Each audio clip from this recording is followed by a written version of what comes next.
What's up, everyone? Daddy Warbucks here, and today we are continuing our playthrough of Out of the Abyss. In our last session, the party, having reunited after several of the members were captured by the Drow Recovery Party, they heard commotion as more of the Drow forces were coming to capture them and take them back to Velkenveld.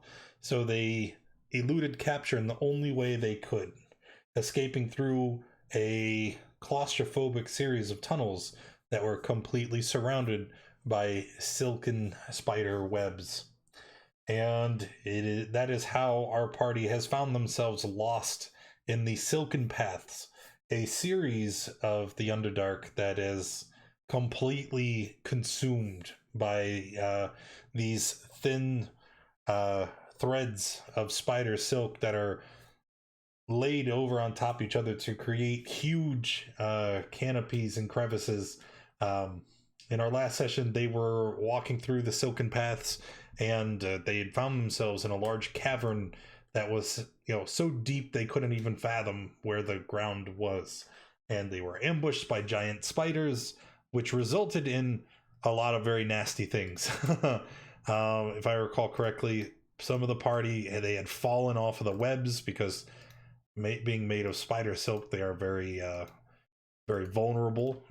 Falling is quite a hazard, and as you fall, you become entangled in the webs and wrapped up, essentially removed from the fight. So after killing the spiders, we recovered our party members, and that's where we're picking up today. So now we get to try and escape the silken webs and continue to evade the capture from the Drow. That's a lot to say. So, here's what it is. Actually, before I do that, is there anything any of you would like to do before we move on? We had just defeated the spiders, right? Our party had recovered. I know there are a lot of you that were... Did we take a rest or no? I don't remember. Yeah, I believe we did. We did. Okay. A short, right, because we're still trying to run from... You are correct. So you guys took a short rest. Is there anything else you would like to do?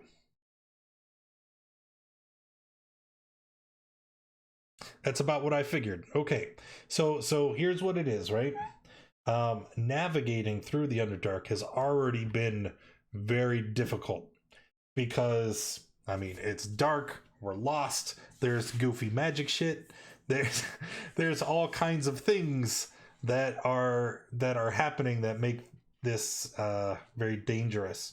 So as we move through the Silken Paths, all of those rules still apply, right? Before we continue, there's a roll to see what kind of terrain it is. If it's a narrow passageway and we're forced to march single file, if it's a cavern where we have plenty of space, or if we're forced, if it's like a 10 foot by 10 foot, we have to again roll to see what the lighting situation is. If it's pitch black, if it's lit by phosphorus, or if it's lit by Faerzris. And then we have to roll for encounters. Now, here's the difference for the duration of the time we're in the Silken Paths. There's an encounter tables for the Underdark that we've been experiencing up to this point. There is a separate table for the Silken Paths. So why don't we... we'll take it one step at a time. All right. Random encounters in the Underdark. That's not what I need. What I need... I should have probably had all of these handouts open and ready, but who prepares to run games? Not me. Yeah, right. I think it's Underdark Travel. Yes. All right. So first things first. Travel pace. You guys just rested. How quickly do you plan to move? I think we should go as fast as we can for a while at least. I agree with this plan. Yeah, Yes. we Yeah, need to book it. Some rest. Okay, so here's the thing, right?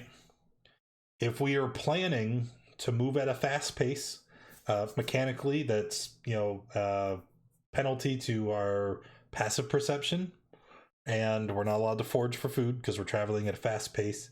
However, because of the Silken Paths, even though you would be traveling at a fast pace, you're only moving at a normal speed because it's much more difficult to navigate it and the sticky webs hinder you as you try to move. So keep that in mind. Even though you travel at a fast pace through the silken webs, it does not affect your encounter, your pursuit tracker, right? For those that may be watching, as our party is essentially a group of escaped convicts. You're not convicts. You technically didn't break the law, but they had escaped the drow prison of Velkenvelv, and they're being pursued. How close they are to being captured is measured on a tracker.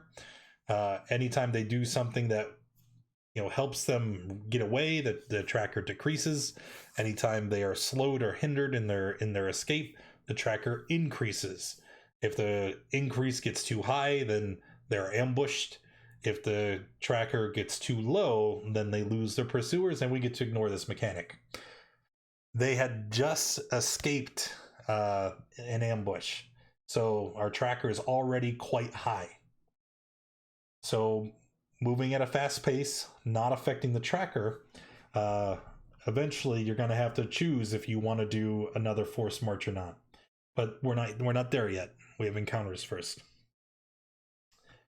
So first things first. I can't find the handout that I want. All right. I believe it's just roll a d6. Eeny, meeny, Ozzy. 2. Into Darkness 2. So 2 is it's a hallway, so that's where you can be 2 by 2. I think that's the way I'm gonna just do it. 1 is single file, 2 is 2 by 2, 3 is cavern. And then roll another d6. Eric. 6. Cool.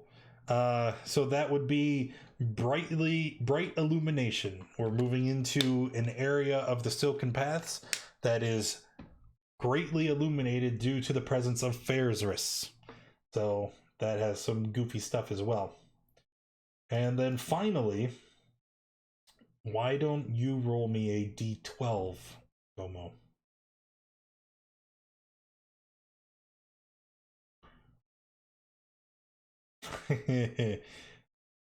All right. So, as you guys are moving through the Silken Paths, you see that your progress has been slow. It's been very difficult, and up ahead, you see the remnants of what looks to be a campsite.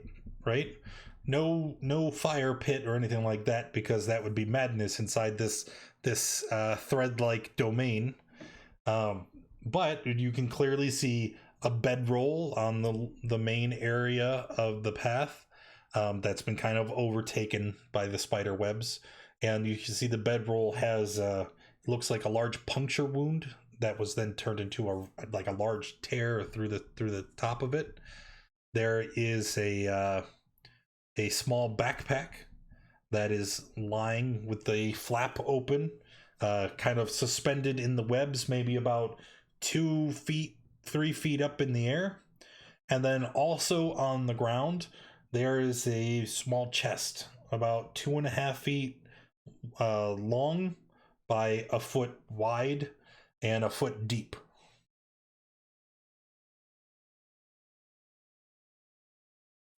Most important things first. Get the backpack. Get the backpack for traps. Check the backpack for traps. If you'd like. Yeah, what do you want to roll?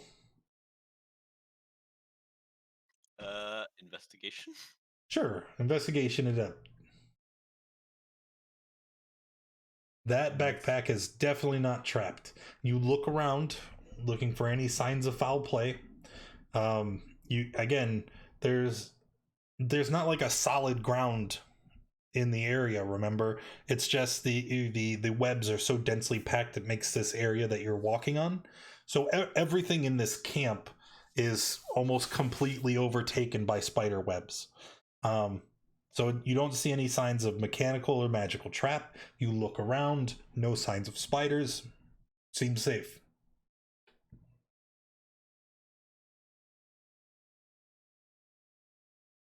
Then I'll grab the backpack. Okay. You pick it up and you find that its contents are intact. You find several small rations, hard pieces of fungi that have been bundled in like cheesecloth. You also find a set of thieves' tools and a hammer and 3 pythons.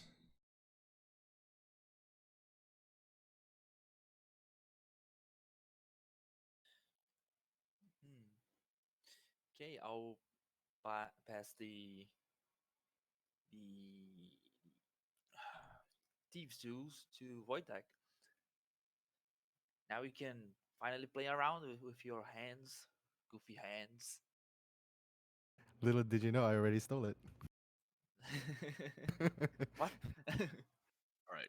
I would like to check the chest. Okay. How? What do you want to roll? I was mainly just gonna look in it. Okay. So you reach out and you grab the chest, opening its lid so that you can discern what's inside. But something is wrong. Maybe it's because of the webs that are covering it, but it's like your hands are now stuck to the top of the lid. Uh-oh. Quick, someone stab this chest! Stabbing the chest. Well, you could do that, except as you as you move forward, you see the chest, its skin kind of moves as it becomes less wood-like. The illusion begins to fade as its camouflage drops. You see the chest lid grows several rows of sharp ivory teeth as a long purplish tongue distends and begins to move in Sovereign's direction.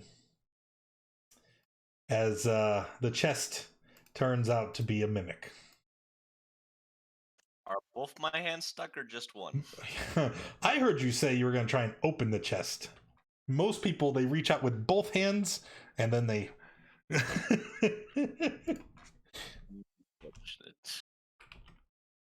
So, yes, there is a mimic.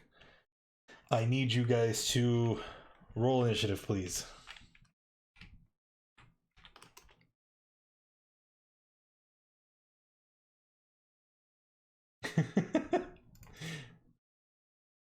But hey, thieves' tools, right? Nice.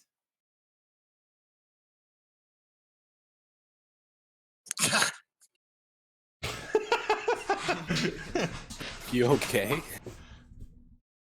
It was a violent reaction. It was. It was just humorous to see the mimic get a 20 after all those nice initiative rolls. I know you guys did do really well, but not good enough. Did great. Not good enough.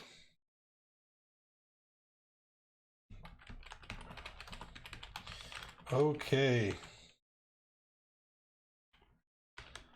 So the mimic already has a victim ensnared, right? So for its action, it is simply going to try to bite. I can't remember. While you are adhered, okay, you are grappled, not restrained. So it is just going to bite at Sovereign.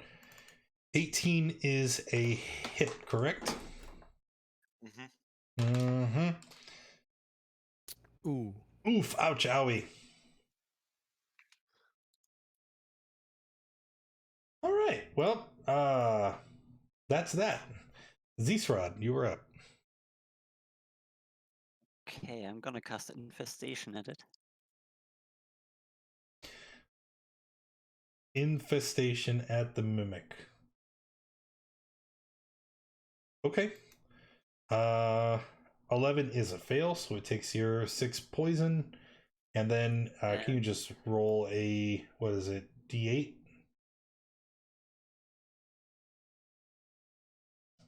Okay, so 1, 2, 3, 4. In my headcanon, that would be in the direction towards Sovereign. Because you're grappled, you would just move with it. All right, finished. Yeah, that's my turn. Next. Okay, I'm going to move here and try to attack. Time. Okay, Use my no. that is a hit. And that's it. Unfortunately. Oh, never mind. Yep. Oiled. Oh, I'll just shoot a bolt at the wall, I guess. 6 to hit, so yeah. Yeah, that'll miss. And that'll do it.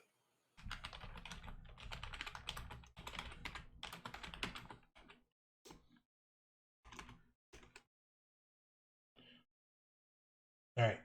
Sovereign, you are still grappled. What would you like to do? I'm gonna bonus action Second Wind. So I have a total of 7 health. What's the way to get out of the mimic grapple? Is it just an athletics check?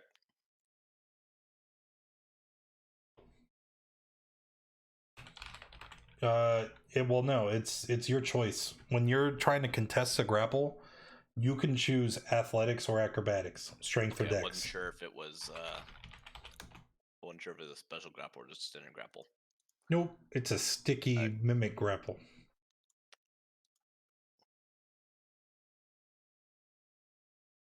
Okay, so that would make you free. And now that my hands are no longer stuck, I'm gonna shoot with a crossbow. At disadvantage. 12 is a hit, actually.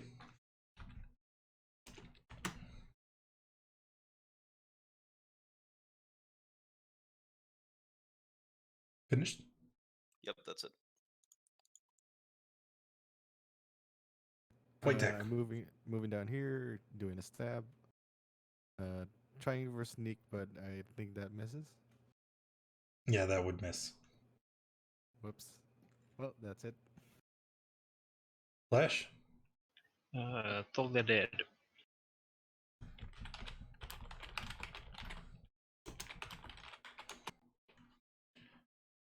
Toll the Dead, so wisdom save. Looks like a pass. Sadness, that's all. Dirk? I'm going to move up and rage.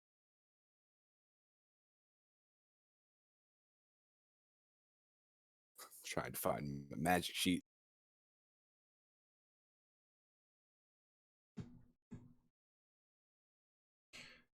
Is it still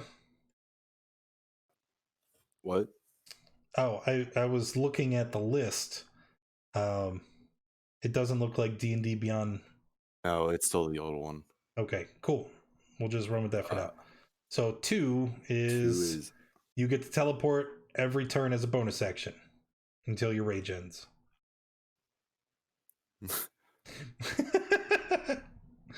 So I can teleport just now Yep. first and then... Yep. Okay. Up So to Dirk 30 feet, 20 feet. 20. Dirk just vanishes and he pops over here. Just for the fun of it. Then I'm going to attack him. 13 will hit for 11 damage. And that's the end of the round, which means it goes back to the Mimic. And the Mimic, he's already got someone in front of him that he had been attacking. Oh, but even though you had broke free, it's an animalistic creature. He's just going to continue doing what he was doing, and he's going to try and bite Mother again. Chomp. Miss. Oh, well, that's that is pretty good. All right, Zisrod. Way of Frost this time. Miss. And yeah, that's it. Nux. Going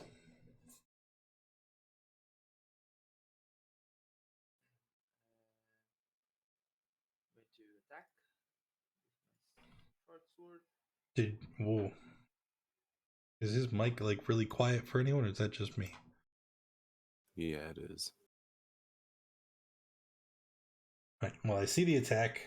A hit for 9. And then I'm guessing that's it. Yes.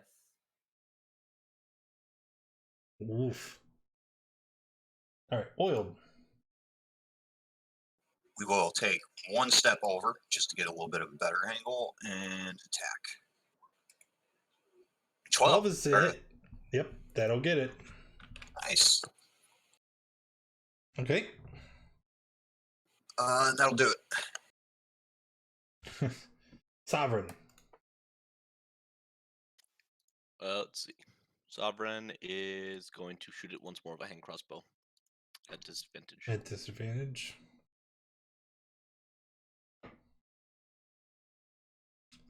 That'll be a miss.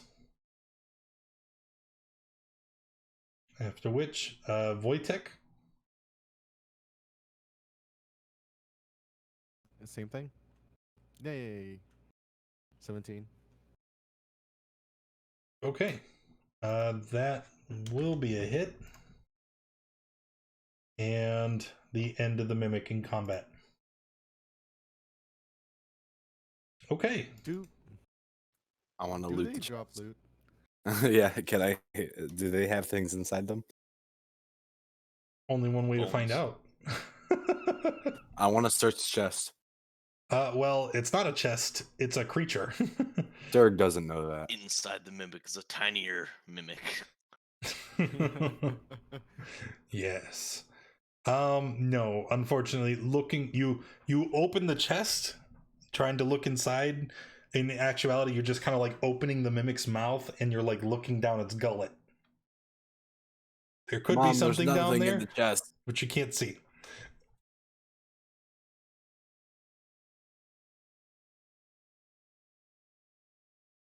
Mom, Yes, there's nothing in the chest. I am angry. What's that bundle up in the air? They already picked up the bag. Oh, was that the bag hanging in the air? Oh, I Yeah. thought there was something else. Nope. So what was? Okay, we already checked whether it was inside the bag. Yeah. That's it. Onwards. Okay. So, you guys, the fight ends, you regain your composure, you begin to set off again, but you don't travel for long, right? You only move maybe 50 minutes ahead, and you begin to hear a muffled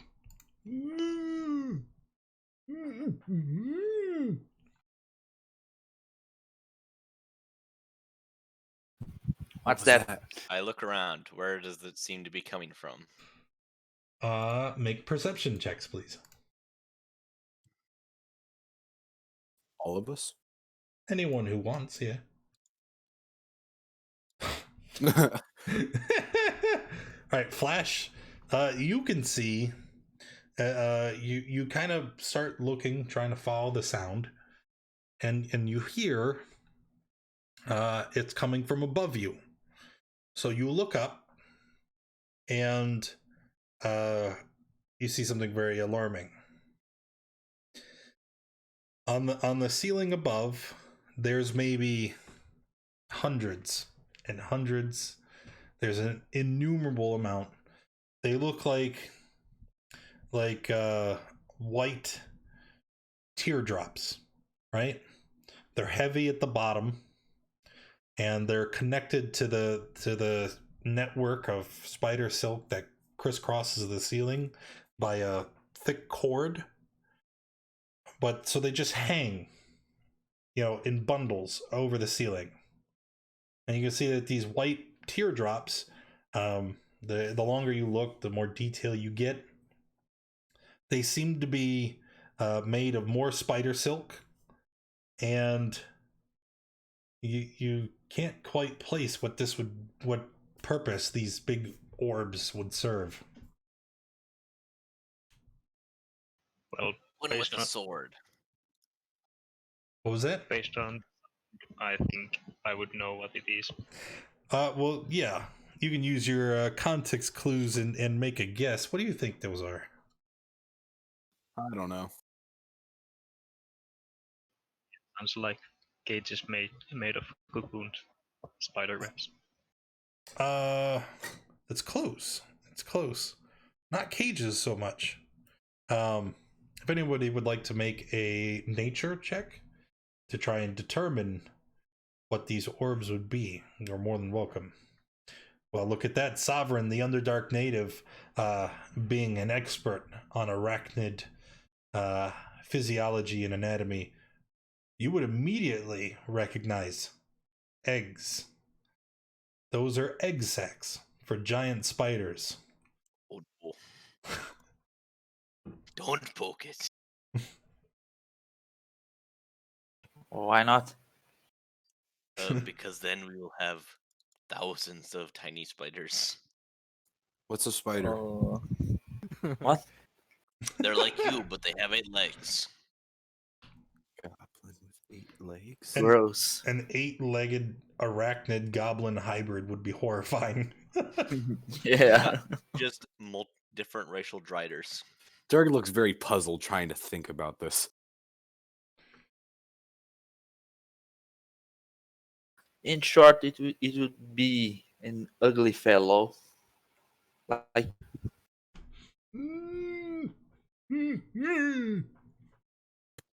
What's that Which one of noise? them is making noises? So you look around, right? And we see all the eggs. And then, hey, thanks for the follow. So then you look around, and then you can also see that near, like, the eggs are up on the ceiling, and on the sides, the walls that kind of lead up to them, you see something else. Once again, made from these bundles of tightly packed spiders' webs. These ones are different shapes. They're not all the perfectly uniform teardrops that we see on the ceiling. These are, some of them are maybe 5 to 6 feet long. Others are, only 3 or 3.5 feet. There are varying sizes and shapes. You do recognize that these shapes are roughly humanoid shaped, as almost like if you covered a humanoid in a blanket. That's what it looks like, except they're encased in spiders' webs. And there's a great number of these kind of stuck on the walls leading up to all the egg sacs as well. One of these is wriggling ever so slightly. And it's a smaller one, about 4 feet long. And as you look, you can see it just, shaking just a few inches, and a distinct I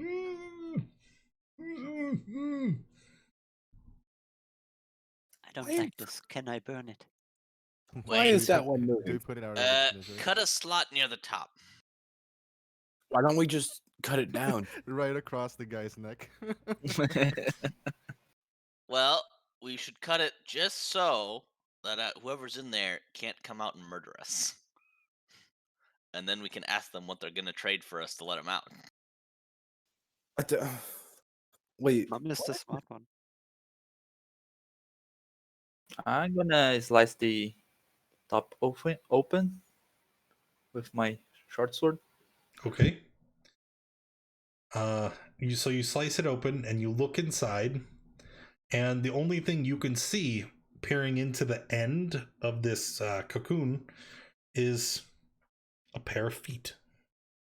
They're small. Whoops. This is a small-sized creature. It is barefoot, and you can see there is a.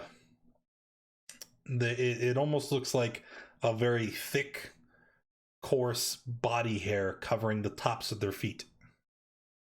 what color are their feet? We'll say that it's a light brownish color.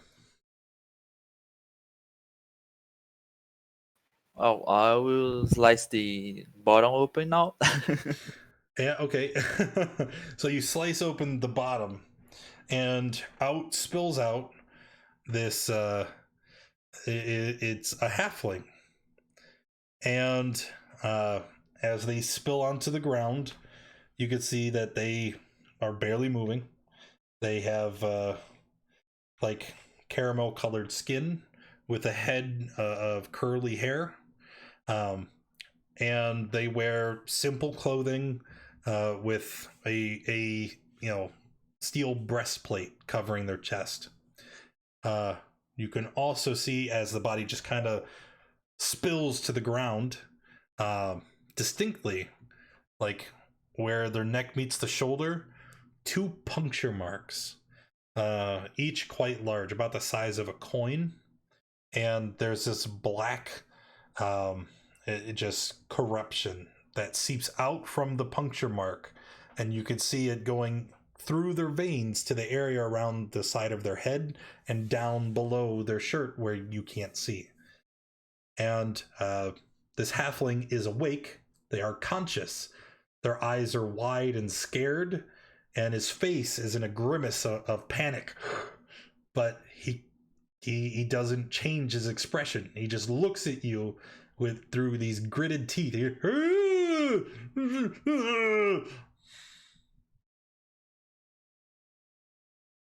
Has he been poisoned? Probably, right? Mom, Or what's wrong with him? Paralyzed, maybe? Something? I think he's suffering from spider illness. You guys would recall that the spider poison, it paralyzes the victim as long as they remain poisoned. Tell us all you know, Slap.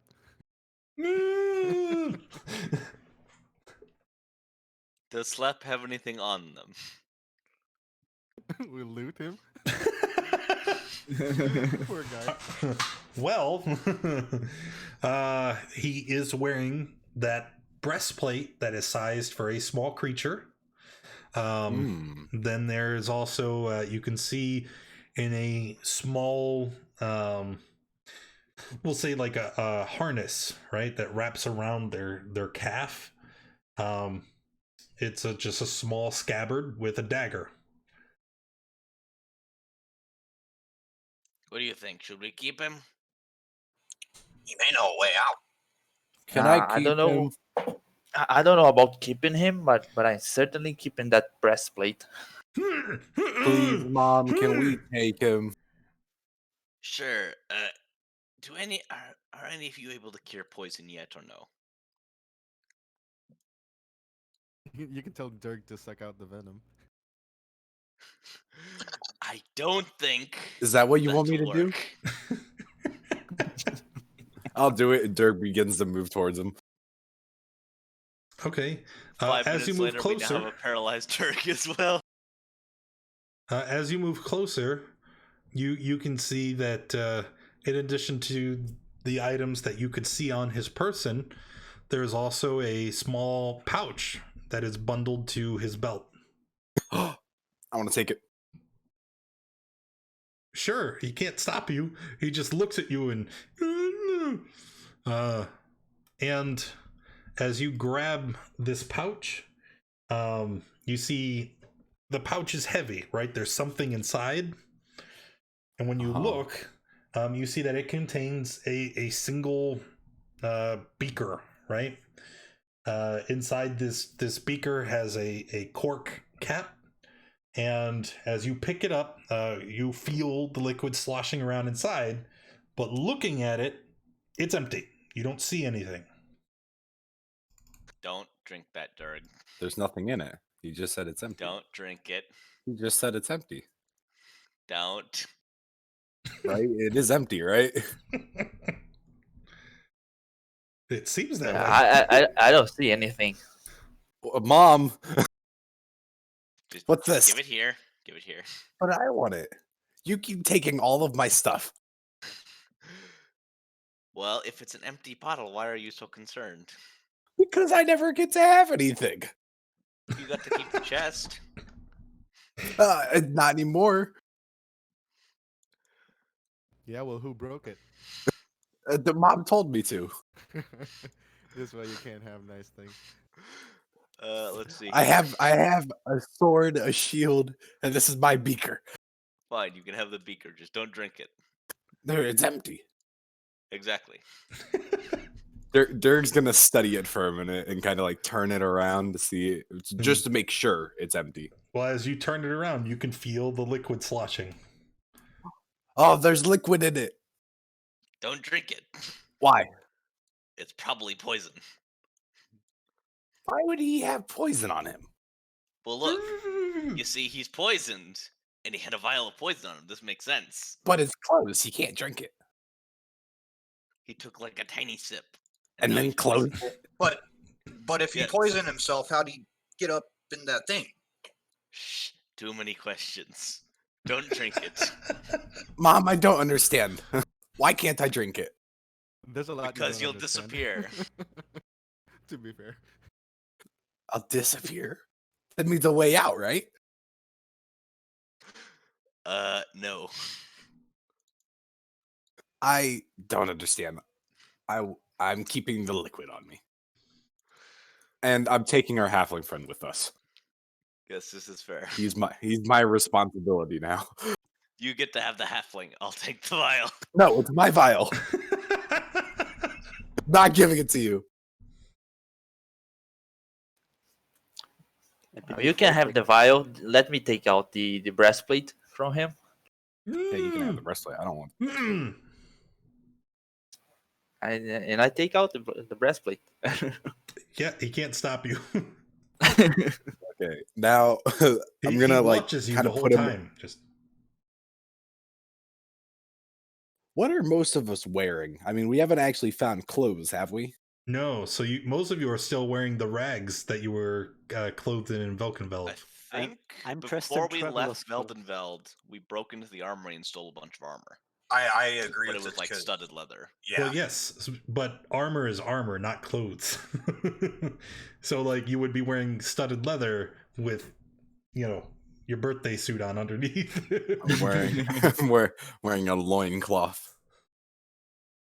Okay, I'm gonna store the vial somewhere in the folds of my Yeah, clothes. you don't have pockets. Who took the backpack? We found a backpack. Who has it now? Well, I have one, but that was from earlier, and there was clothes inside, so I have pockets, I think. I don't know. Is there pockets on the Wait, breastplate? is the No. halfling wearing clothes? Oh boy. We're now going to keep the paralyzed halfling. You can't steal the halfling's clothes. No. He can't stop us. Technically, you He's- can't stop us. Yeah. Yeah. I need clothes. Cold. And I So- need pockets. So he tries to mouth through through the paralysis. Friend, friend. Nope. What's he saying? I think he doesn't want us to steal his clothes. Is this a new group? Yeah, this is the Goblin Gang. Well, I'm going to steal him. And I'm picking him up, and we're getting a new friend. Let's go. I'm tired of being here. So we're just gonna carry him with us in his cocoon. I Yeah. like that idea. Oh, he's Well, still in no, his cocoon. he's We out of never- cocoon. yeah, but he's paralyzed, so we're just kind of dragging him with. Dragging him along. All right, so you're dragging him along, and as you're kind of walking over this spider web infested area, as you drag him, it kind of, just the friction pulls against the spider webs, and you see all the spider webs just kind of clinging to his shoulders and neck and hair, and it's like his hair keeps growing because the webs are just accumulating, and by the time you walk about 50 minutes and you look back behind you, like there's this huge afro of like webs. It's a foot and a half long because you've just been dragging him. I'm gonna remove him from. I'm gonna remove the webs from his hair and stuff, and then I'm gonna pick him up like kind of over my shoulder and carry him. I'm a strong goblin. I got this. Okay, as you pick him up, he looks at you and he goes, "Oh, I think the poison's wearing off." Oh no! He started. You're to talk. alive? Yes, I'm alive.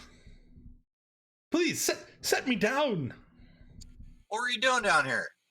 Just hanging down on the ceiling. That's an odd thing to do. I kind of drop him. Oh! Easy, friend. I'm still quite injured. I'd love to answer all your questions. Do you have anything to eat? I've been in there for quite some time. I have potion. Clear. No. Vial. Don't drink that. What is it? It's a potion of invisibility. I used to have more, and I drank most of them trying to navigate through the Underdark. More potions? Well, when we left the surface originally, we had a stock of great many more things, but, well, that was before. Where do you live? Originally or currently? Both. Well, I had originally left from Neverwinter, actually, but currently I'm an adventurer, like yourself. So where do you live now? I don't. Well, I guess my place of residence is still in Neverwinter, but my home is wherever I may be that night. So why were you in the thing? Well, the group I was with originally, we were attacked by a pack of gnolls. I managed to escape by drinking one of the potions, but I got lost in the Silken Paths. And then I got attacked by these ghastly spiders. Sounds good. Come with us. Mom, he's alive. Good. I don't know if well. Okay, so look, I'm Durg. We have Zestrad, Oiled, Nux, Wojtek. Don't talk to Wojtek. And we have Mom and Flash. Hello. And These are all my brothers. what are you doing here? I Got one don't stuff. know. Heading to Neverlight Grove. I've never heard of it. Or preferably any place that doesn't have drow. Aside from me, of course. Yeah, you see, we were in a prison, and Shh. Mom broke Shut us your all mouth. out with our goblin brothers.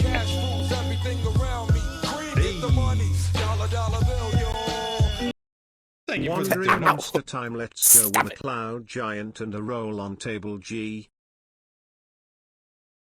A cloud giant? What does a cloud giant have to do with the Underdark?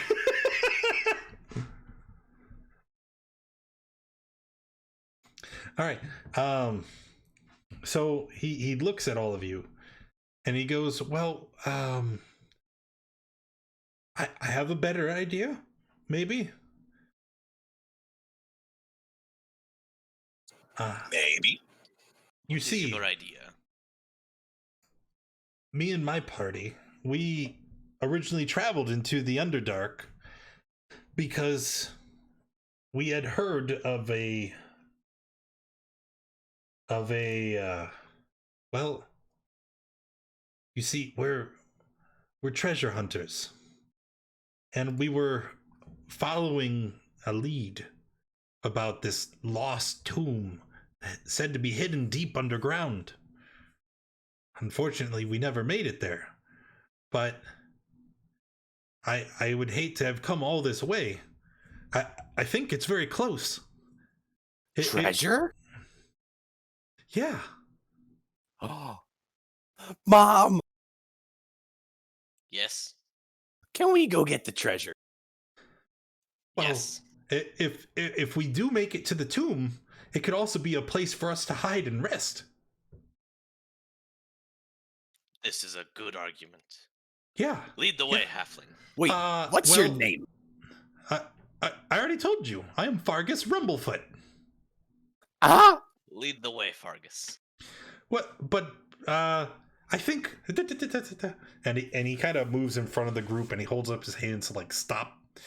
Well, I could certainly lead you there, and I could do so. I'm very grateful for you having helped me out of the predicament I was in. But I think we should discuss how we were to equitably distribute any of the treasures contained within. Mom gives it to us unless we find it and don't give it to Mom. That's how it works. So he looks at you. He's like, well, that doesn't sound very fair. I mean, what's if that you mean? lead us, we will see the treasures equitably distributed between all of us. all of us, an 8-way split between all parties present, correct? 8? Yes. Dirk starts counting on his fingers. I don't have enough. You don't have enough Dog missing fingers? Three fingers? I don't know how to count. Which one's 8? Maybe after 6? I make it to 5 and I kind of get stuck. But how many digits do goblins have? What, your fingers? Like, Yeah. how many fingers do goblins have? I need to know. That's a question, all right. Goblins actually have 17 fingers.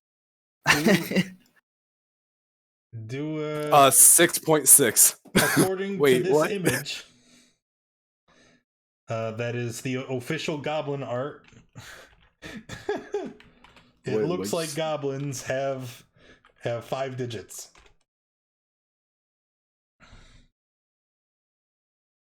Okay, there's so 5 fingers. can Okay, we have count 10. to 10. Yeah, so you Oh, can they're count not- to 10. They're not Aragon dwarfs, so they've got like 6 toes for some reason.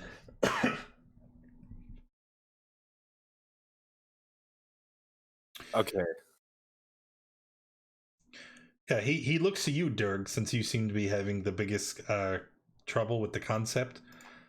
You see, what I'm proposing is that since you and I, all of us, do an equal share of the work, we should have an equal share of the reward. Isn't that what your dear mother would agree to? And he kind of looks at Sovereign. Dirk looks compelled. I think this is an even split. Wait, what work are you going to be doing? Well, I know where the location of the temple is. Mother But is pulls that- Dirk aside. Listen, Dirk. If we get there and we don't want to split, there's 7 of us and 1 of him. How many is 7? The All size of us. You and all your brothers. Even Wojtek? Yes, that's me plus you and your brothers is 7. Well, what about him? He is 1. So we How have does many one- more than he what? does. We will beat him up if he wants to cheat us. Why would we beat him up? If he cheats us, we beat him up, and then we cheat him. But- And we all get more loot.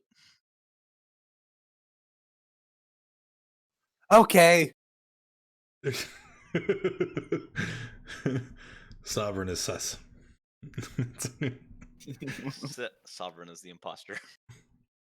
Does he have anything else on him?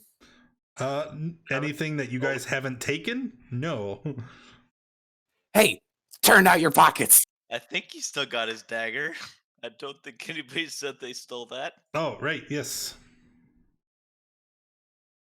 Where'd you get that? I point to the dagger.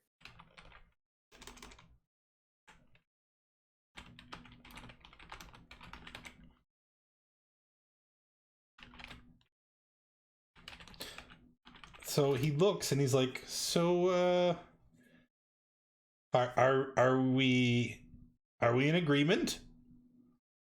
Wait, where is it? Well, that's some information I would certainly relay to my friends. But aren't we going to go find it now? We're your friends. We just saved your life. Fine. If we have an accord, then I will lead the way. Wait, but where are you leading us?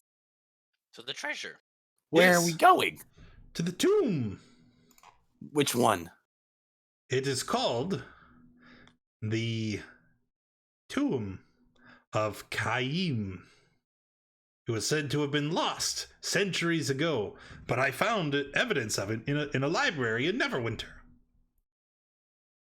My companions at God's rest them, but we managed to work out the exact location of the Tomb of Caim, and I'm very, very certain, 99% sure, that there is great wealth to be had.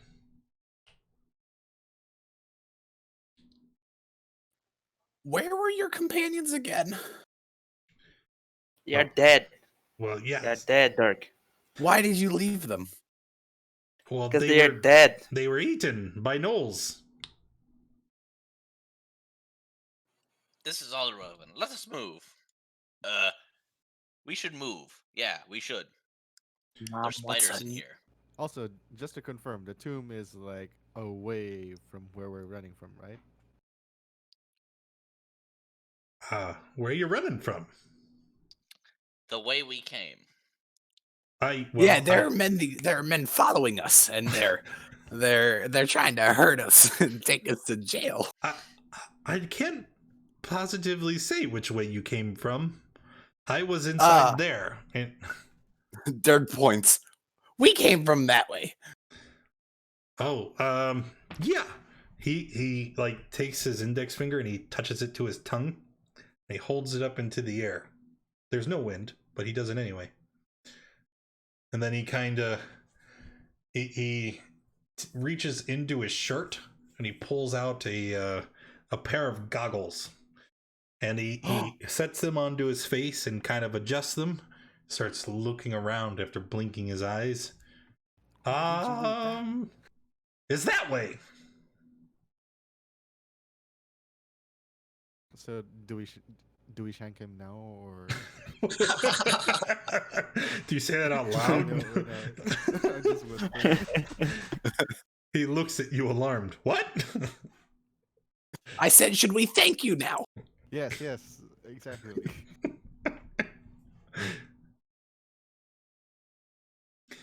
So how long is it? Are we there yet?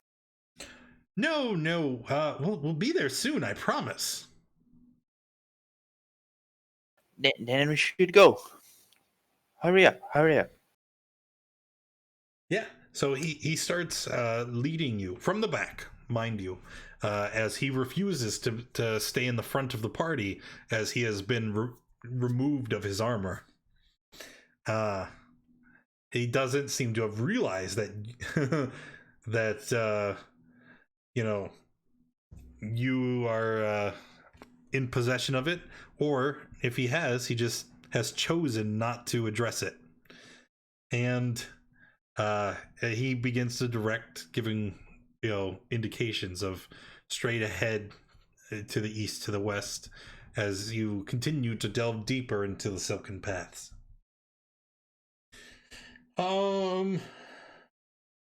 Junior Mylord, roll d6s, please. 2. 4. What was the halfling's name again? Smargle Muff? Fargus. Yes, Rumblefoot. Rumblefoot. Fargus Rumblefoot. Smargus. Goggles, man. Goggles. Freaking goblins. So, with a 2, that means we are in a narrow corridor, going 2 by 2. Where's Fargus Smuckerman? I don't know if he gave me a token for Fargus. Let me check. Fergus Marklefoot? Gogglefoot. What is wrong with you? Genuinely can't remember it. Sparklefoot. I like Fargogglefoot. That's my favorite. Halfling. Sure. Let's use that one. That's not exactly how I described him, but it works. So jolly. There's well, yeah, he was gonna get eaten and now he's not. So there's Fargus. Can we rearrange in the order that we'd be in? You may, but we are traveling 2 by 2. So go ahead. Fargus would be in the back. So either Oiled or Flash has to move. There we go.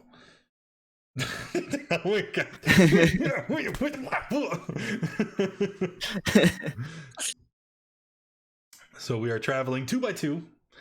And what was our roll? 4. That is, we are in dim light. The only illumination coming from lichen and fungi that are forming around the edges of the halls here. And then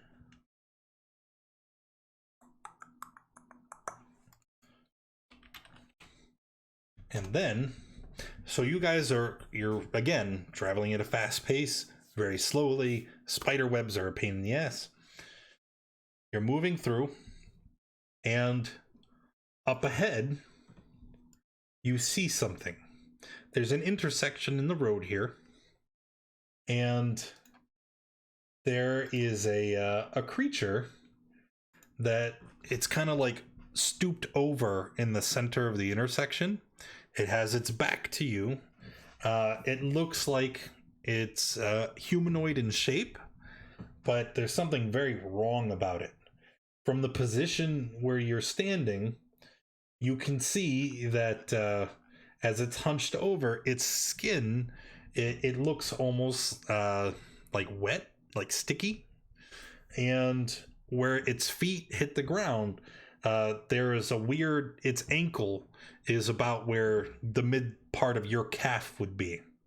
And its foot ends in a 3-taloned claw. And as it has its back to you, it's moving. You hear chomping and gnashing. And every now and then you see it raise its hand, which also ends in large black claws, but also has what seems to be webbing in between it. And you can't see its head, but from the base of its neck to about the midpoint of its spine, there are these large black spikes. Is it like a beast, or is it a... I don't know. I don't know if any of you would have encountered this before.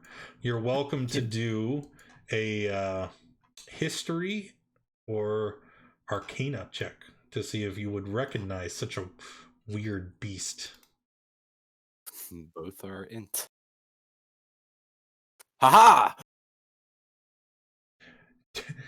Oiled. Wait, it should be Dirk. I don't see the Because wild context. magic has empowered him. Maybe it gives you insight beyond insight. I'm not going to explain it well, though.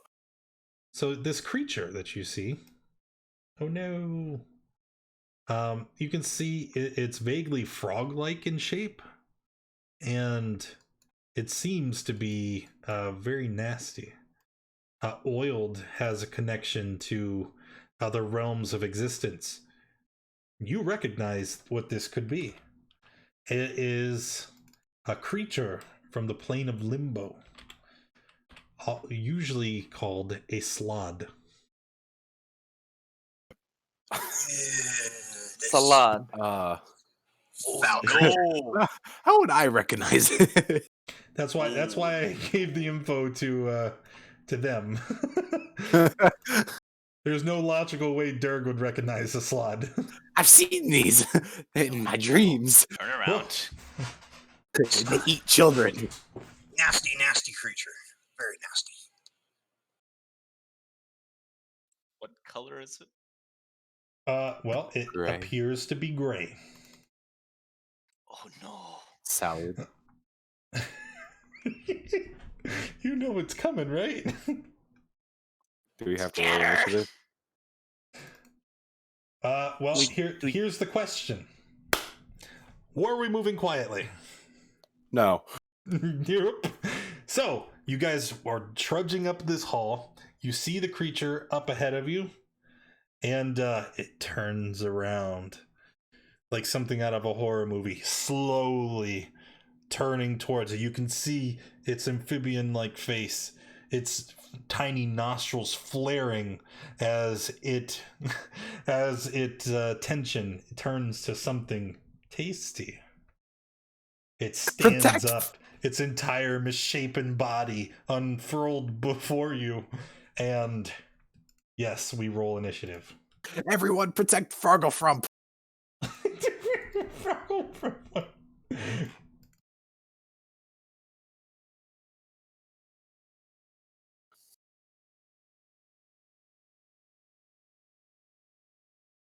Two, three, four, five.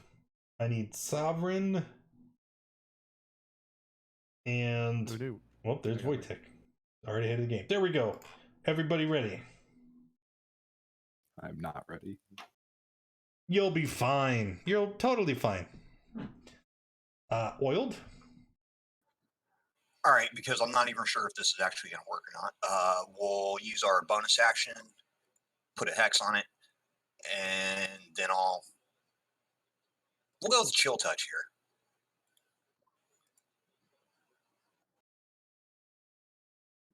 So I got a 19 to hit for 4 necrotic. 6 necrotic, actually, because of the hex. 19 is a hit. So it takes your 6. Nice. We can hurt it. Yes, you can. And I'll do it. Sovereign.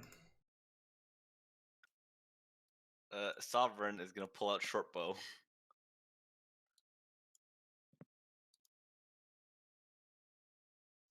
$12 is a miss.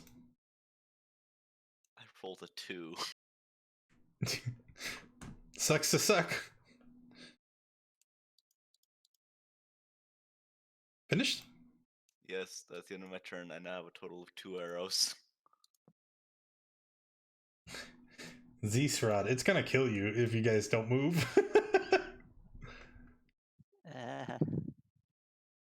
Okay, I'm debating with myself if I should just run away and let them here. We should put him in a square, not in between them. Uh,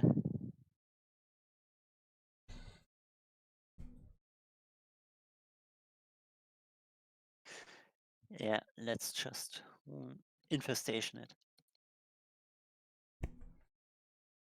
DC 12 con.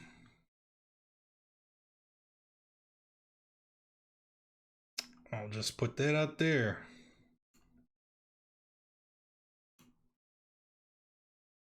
and passes. That was very impactful. Well, so then the slod, right? And the slod, it looks in all of your direction, right? And as it does, it raises both of its hands. And when it does, you hear a voice. It's alien and foreign. It invades your mind. Fear me. And he is going to cast fear. This is fair. Centered back here, because he would be immune, because he doesn't care.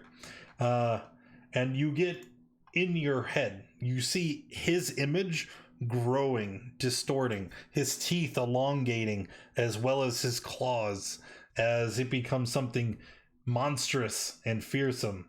All of you need to make a wisdom save or become frightened. Yep. What's the DC? The DC is 14. Oh Well, my there god, goes really, my plus guys? 3 short bow. Oh my god. Really? Whoops.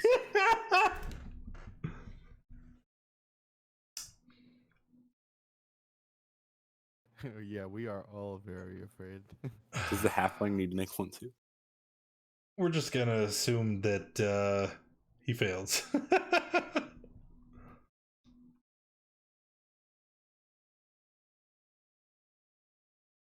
All right, well, Wojtek. So I am afraid I have to run away, right? That's what it says. While affected by this spell, you must use the dash action to move away by the safest available route on each of the turns. Bye, guys. There's no map over there. What are you doing? I'm stuck. Oh, that's the only way back, right? Yeah, you would just say you're running off the map, like, or you would run to the north. This map was just for fighting, not for actual. Well, those routes aren't safe.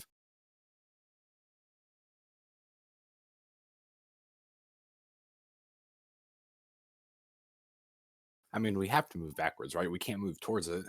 Yep. Right. So we're just gonna stick you over there for now. And you're dashing. So what's your movement? Yes. 30. That's 60. Cool. So everybody's running. Yep. Everybody. So everybody is gonna move 60 feet away. And the slod, because we're just going to wrap it up. It goes back to the slod, because everybody's going to run. And his move is 30 feet. He could catch up. But he won't do that. Instead, he turns around, returns to his meal now that he's no longer being encroached, and he's going to let you leave.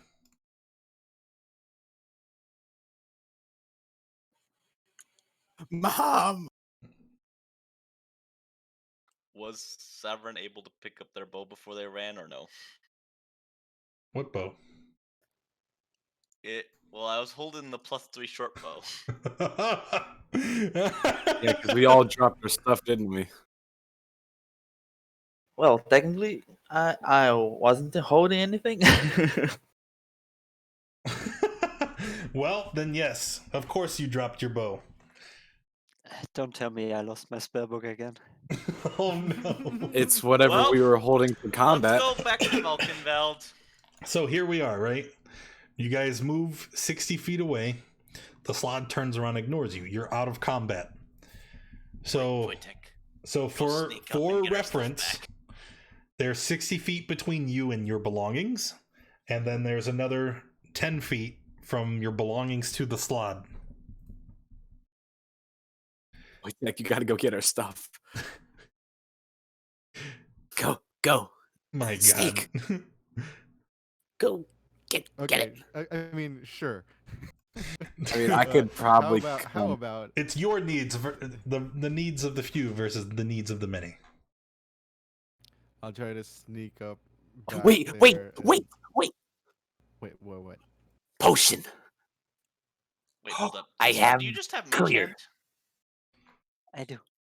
Right. Hold up, please try. Just That would be sneak the up 30 least feet and bring thing them you have back. Nah, I'm not getting closer to that thing. Forget it. It's probably smart. Okay, Wojtek. Potion. It's the clear one. Can the slide see through invisibility? You would not know. Does I oil would- I know? honestly don't know, so it's a genuine question. Can we try to recall? Oh no. Do another history check roll in that 20. Oil. Can they see us? Well, he saw us. No, I mean, if like we weren't here, could he see us? Like, Try and wrap your head around that. Maybe. if we were here but not. History. Sovereign, you seem to recall something about slots. They are able to see things that would be hidden. Yeah, don't drink that potion. Why? It doesn't use just its eyes to see. A nasty creature from a nasty place. They're from Well, limbo. How do we get our stuff? Well, if you're very, very sneaky.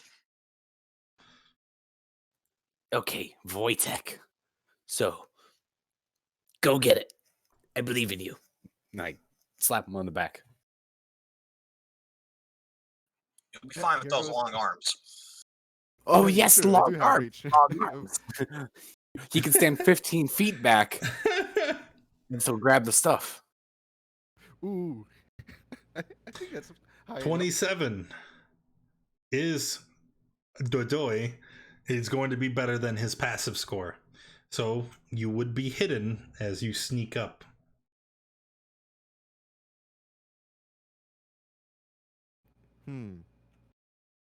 Try to pick up the bow? The bow. All right, you got the bow. My spell Should we make a list about like what's on the ground for Wojtek? Just say what we had and dropped. Well, Is it so let me see if everything? I can remember. Is it Sovereign's everything we had in bow, our hand? Durg's Nuck's short sword. What was Durg's weapon? I had a short sword and a shield. So well, you can't just drop your shield. Those have to be Oh, okay. doffed. So two short swords, the bow, Oiled's arcane focus, Zeesrot's spellbook, and Wojtek's. I guess you'd be picking up your own dagger. Yep. I'm pretty sure there's a limit to how many I can carry before he notices me. Let's I say you mean- can grab 2 items, one in each hand, and stealthily sneak away. What do you Bow grab and the first? spellbook? Grab the spellbook and the what?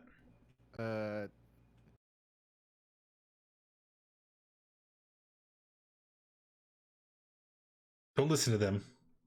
Wojtek is up there alone. You're not with the party. You're gonna have to make a choice. Yep. Which one looks the most interesting?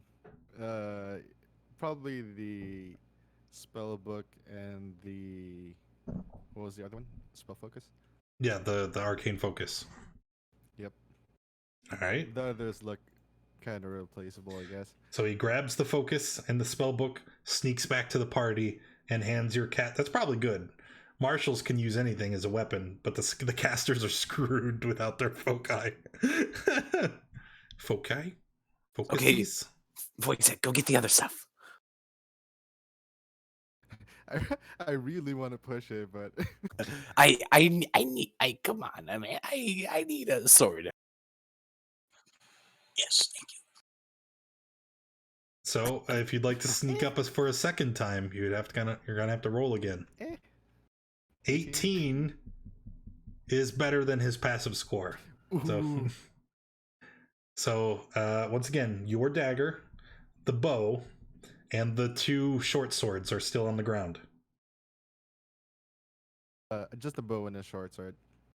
The bow and the short sword, and then you come back to Daggers the group. are damn a dozen. Yeah. So, whose short sword is it?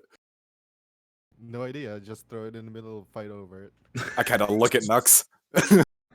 And it's mine. No, I dogpile on it. And I Give it jump to in me. then too. It's mine. It's mine. No. Punch. Give it over. I want to wrestle him. No. For it. Can I make a strength check? See who's stronger. He accidentally kick it back. Instead, before this devolves into PvP, how would you guys want to fairly determine whose sword it is? Wrestle for it? Make a strength check? Wrestle. Yeah. Yeah, Okay. wrestle. Strength All check. right, so athletics check, and then the winner is the victor. Like, oh, Well, no, Nux didn't do it yet. yeah, but you rolled a 19. Come on, Nux. Oh, Can Nux beat a 19? you're gonna pay for that. I don't think so. All right. I mean, if he got really lucky, maybe. But Wojtek, you're gonna go back for the other 2? I think I'm good.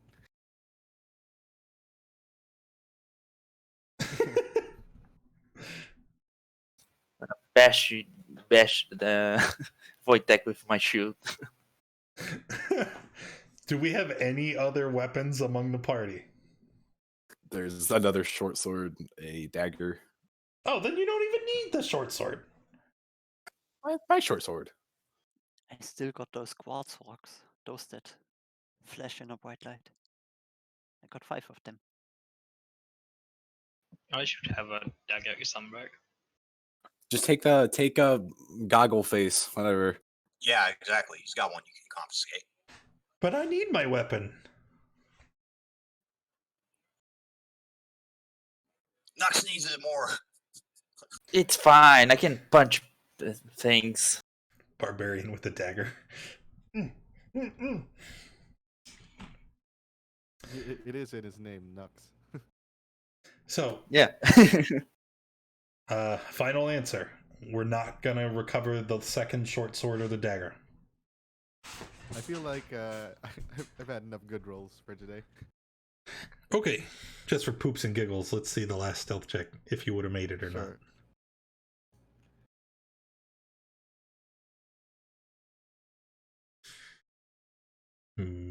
Whoa. See, you would have been fine, but that's okay.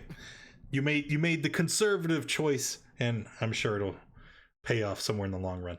So, backing away from the monstrous gray slod, Fargus, he's like, well, I think we can go around it. I just, you just have to give me a moment.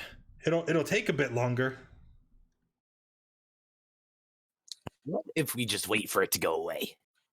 What if, on chance, we leave a trail that says we went that way, so when our pursuers come, they go that way, and we go a different way? Well, there's web up there. Yeah, there's evidence you were here already. Good. Yeah, that works. So let's go a different way that doesn't have a slot. And don't leave trails if possible. Goggles. Is there a different way? Just give me a moment. I need to think. Think? So he kind of stoops down, and he's like picking at the threads of the Silken Paths, and then he's holding out his hands like he's measuring, trying to discern if there would be a better path or not. Do you not know where we're going? Hey, this is it's very technical, okay? I have to figure it out that way. And he points at the slot. That was the easy way.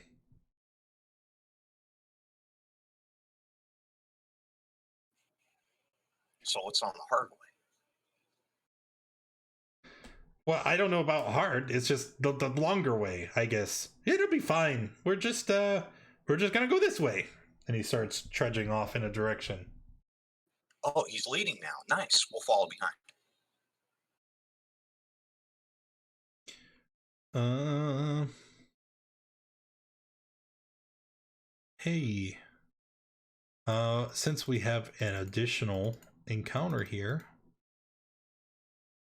Who hasn't rolled dice yet? Ozzy. Roll a d20. Yeah, 6. All right. So as you're walking, you come upon a room. Cavern is, it's a large cavern, and the ceiling is 60 feet above you.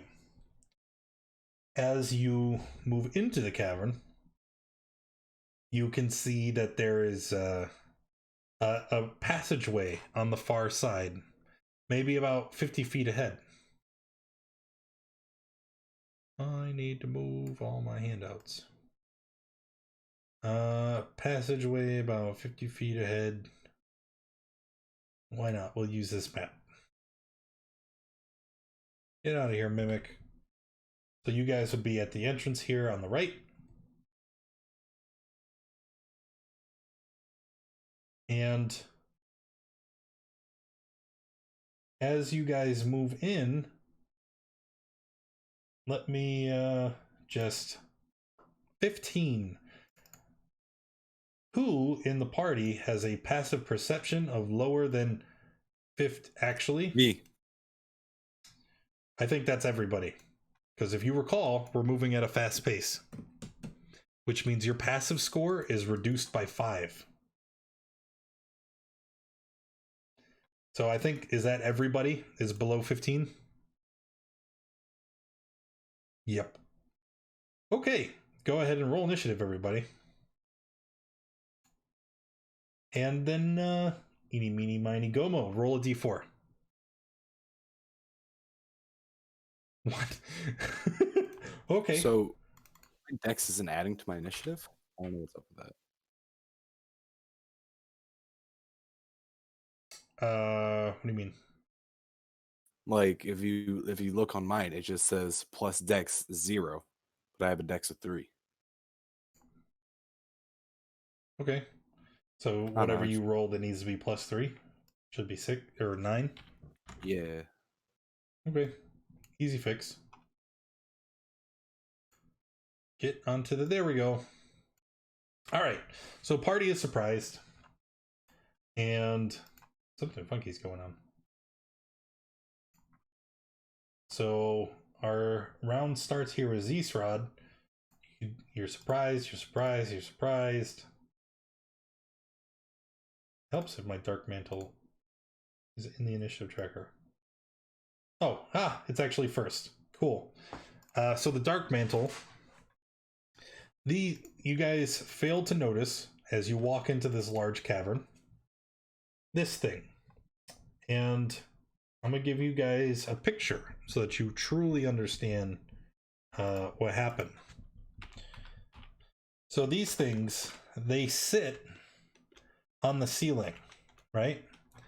And you can see its pointy head.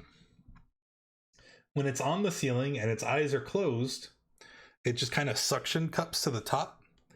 And then with that that head being shaped the way it is and the way it's colored, they just look like more stalactites up there. They're almost impossible to notice.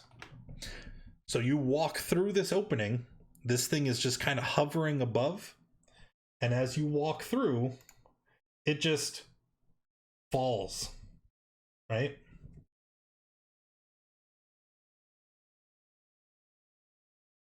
I think I'm getting it confused with another creature. So it's going to fall, and it is going to eeny, meeny, miny, Zsrod.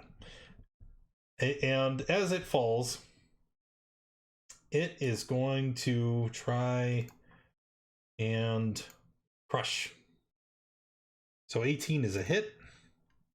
You take 7 bludgeoning, And now this thing is on Zisrod's head, right?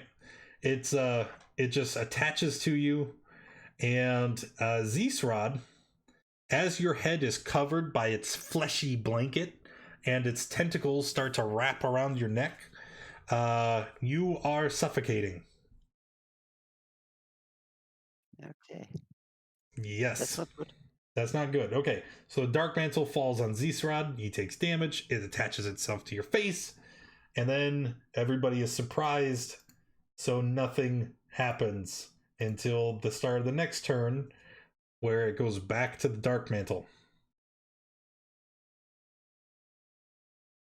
At which point,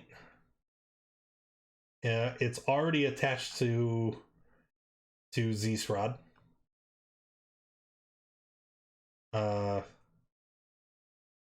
So it doesn't even need to do anything. It just has advantage because it's already on your face, and you'll take another 7. Jesus Christ, dude. Oh. Yep. All right. So he is in really bad shape. You see, he can't. He's just kind of muffled, and he's flailing around, slapping at the Dark Mantle. And then Zisrod, it is your turn. Well, I've got a spell here that requires a verbal component, but I guess that's not an issue. Right. Yeah, because you're suffocating. You can't do the verbal components. Verbal.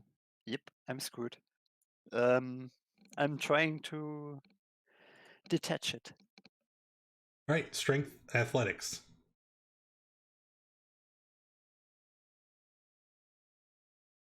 Ooh. I think that's a pass. All right. So you're able to force the cloaker, or I'm sorry, the Dark Mantle off of you.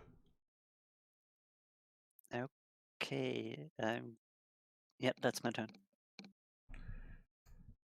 All right, Nux. I'll try and bash the Dark Mantle with my shield. Right. All right. I guess improvised weapon attack. Just make a flat Yep. strength.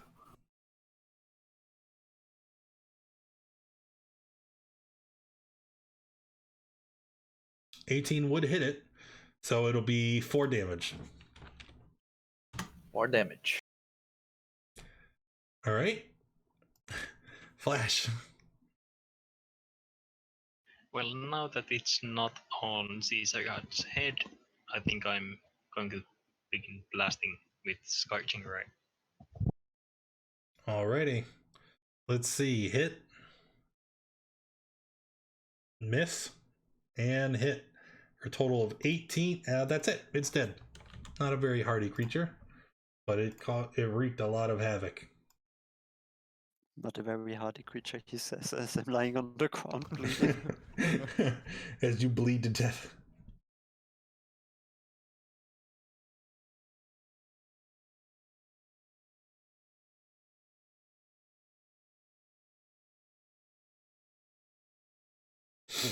Okay, so now what? Guess I'm not feeling so well. Ooh, that helped a bit. Is there any Actually, never mind. Is there any bet? I was gonna look for a club for Nux because I feel bad for taking the sword. So you're just gonna pick up some random jank and hand it to him? Yeah. That's Or nice the of boa him. club from the Dark Mantle. I use the Dark Mantle as a club. Not so much. As a flail, you mean? As Yeah, an as a improvised flail. weapon actually states you can use a creature's body as a improvised weapon. A really floppy. Yeah, right. Yeah. Well, failing that, it's time to move on. Goggles. Yes. Where are we going? Straight ahead. to the other side of this cavern. Also, do you see anything with your goggles? Like, look up. What do you mean? Is there any more of them at the ceiling? Can I take a Yeah, take a look he at- looks up and he's like, well, I mean, can you see anything?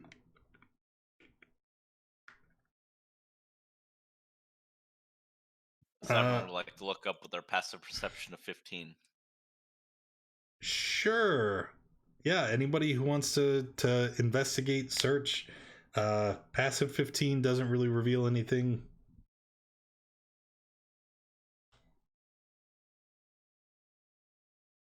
Onward. Can I have a pair of goggles like yours? Oh, but I need these to see. Do you have a second pair? No. So can I have yours? If you break it in half, you can both have monocles. Share, like the treasure. No, that's not how this works. I would be completely blind without these. What? You can still see without goggles. Look, and I kind of like wave my hand in front of my face. I can see, and I don't have goggles. But I assure you, I can't. You're a goblin. You can see already. Don't understand. Here.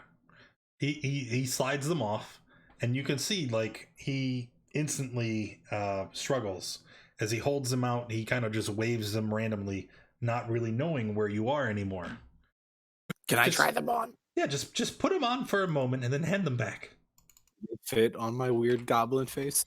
Sure. It's the goggles. They're two big circular lenses, and they're in like a leather case. Think like bombers, you know. Yeah. And then there's a leather strap, and you can kind of like adjust it in the back so it'll fit. And when you put these goggles on, you can see that your surroundings, it just is like you could already see somewhat well. I mean, it's very dark, and you could see as if it was dimly lit. But when you put them on, you can see that your vision extends almost twice as far as it did previously. And Whoa. Yes. Where did you get these? I brought them with me from the surface. But how? How did you get these? Can you get more? Where could I get some? I mean, I suppose goggles of night aren't exactly an uncommon thing. Goggles of who? Goggles of night. You see, Who's night? I can't see in the dark, so these help me navigate through the Underdark. Dark? I can see easily. But they are uncommon. Kept shut up.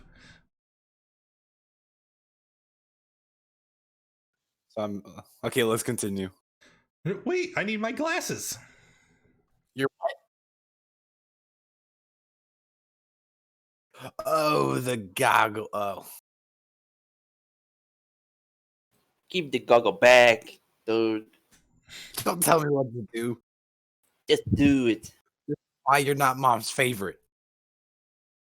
And neither are you. Quit your fighting. Or Mom will take us back to the Grey Slot. No, you won't. You're I'll turn a this party liar. around. I swear. Goggles back. Mother threatens to sell the goblins to a Grey Slot. Lying. You wouldn't do that.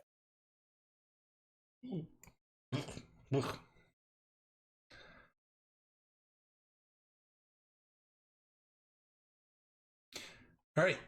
So we continue on our journey to this temple. Some guy we found in a spider web claims is there.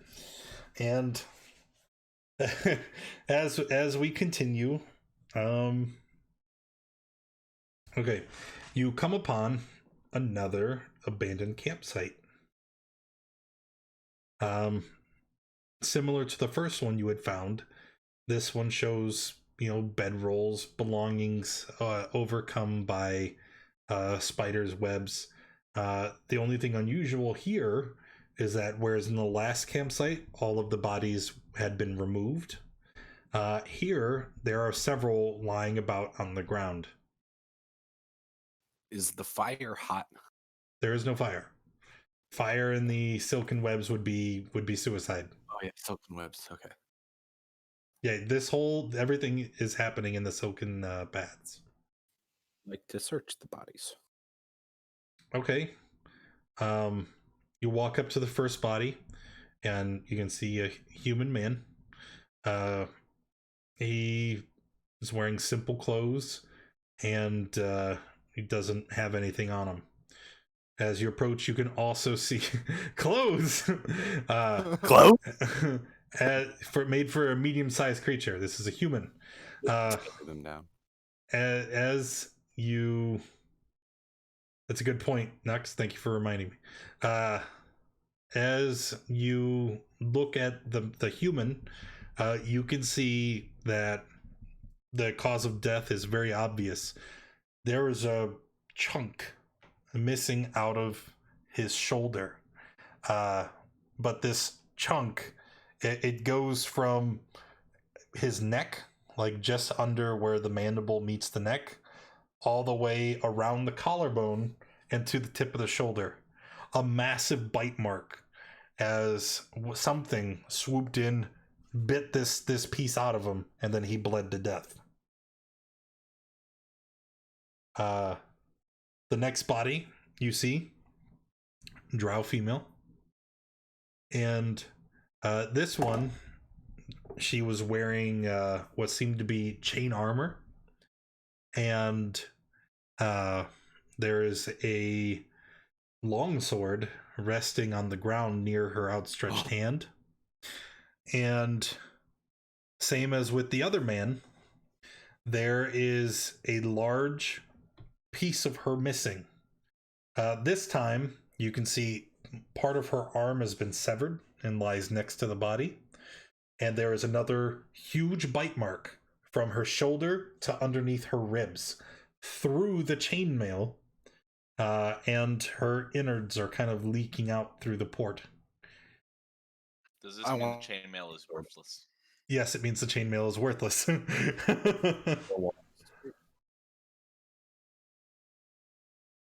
Then the third body. This one, another human man. He is lying face down, and the body is covered by a large cloak, right? It's wrapped around his shoulders, but it extends down almost to his ankles, so you really can't see the body.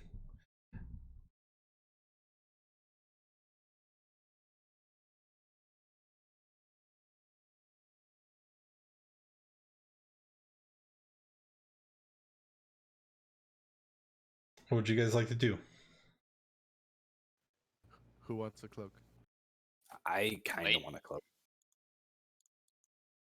There's a long sword, which I think me and Nux are both eyeing. I have the Lord. What? Mother will put on random clothes while waiting on everybody else to decide who wants the cloak. If you're gonna wear the clothes with the giant hole missing in the shoulder. Better than what It's we're wearing. better than my current rags. I kind of want clothes, but I don't think any of these fit.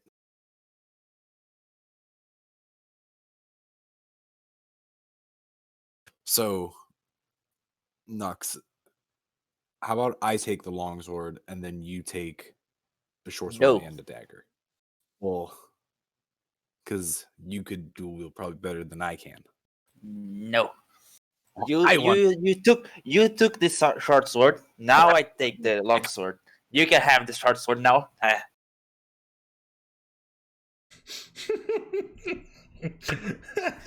said you'd pay. You threatened to hurt me. Not take what I want. I don't care. This longsword is mine.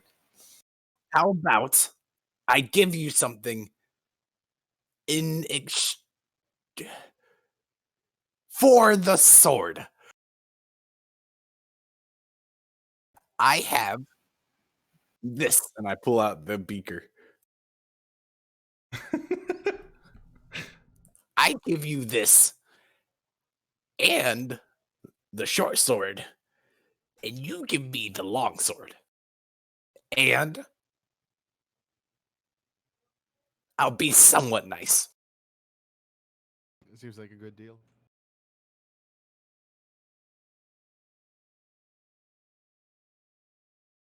Don't take it. It's a matter of principle. No. No. What do you mean, no? While Nux and Durg argue, what's the rest of the group doing? I am enjoying the argument, just kind of hanging back. Yeah, that's about it for me.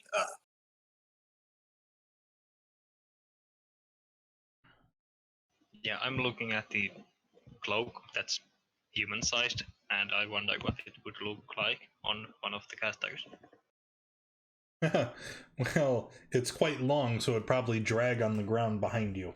But it's very stylish. Seems to be made out of a dark leather. Just cut it in half. If you cut it like halfway short, then it'll be good. So This is a good idea. It becomes a cloak and a loincloth. Yeah, that's thinking, right? Just cut it in half then.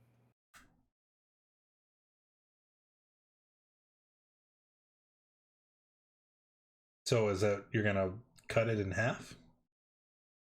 Split 2 ways. Make 2 cloaks. It's more like a cloak and like a like a towel. Here a towel. So, who is going to retrieve the cloak? Let's get things moving. Zeus can have it. I'm cool with that. I already have clothes. Oh, well, Quite good ones, actually.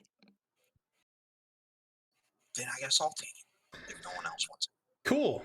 Hey everybody, what's your passive score again? 15. 12. 11.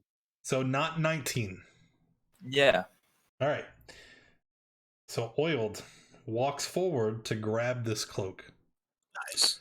You reach down, and as your hand touches this black leather and begins to pull, it's not leather. It's fleshy, spongy.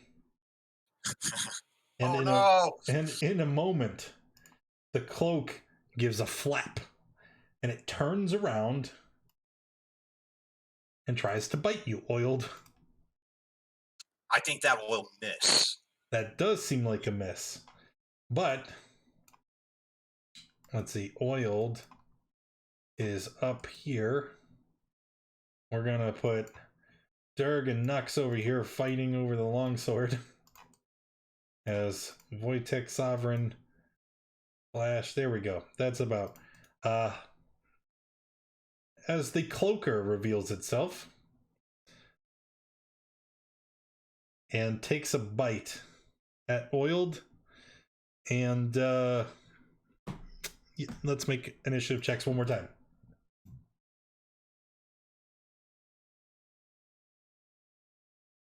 It's a very big cloak. It is a big, well, it is. The cloaker Like is a 4,000 large size cloaks from that. creature.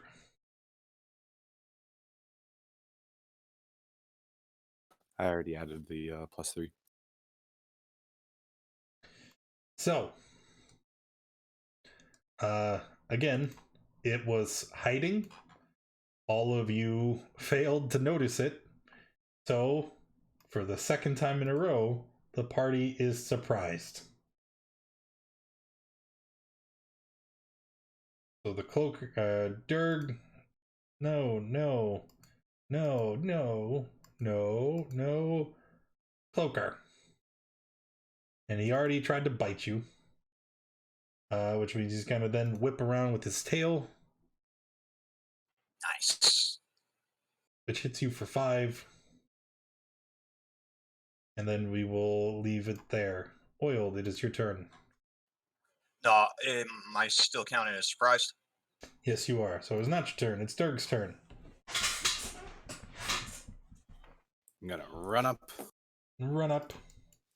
Rage. Oh, ooh. That's your last rage for today, isn't it? No.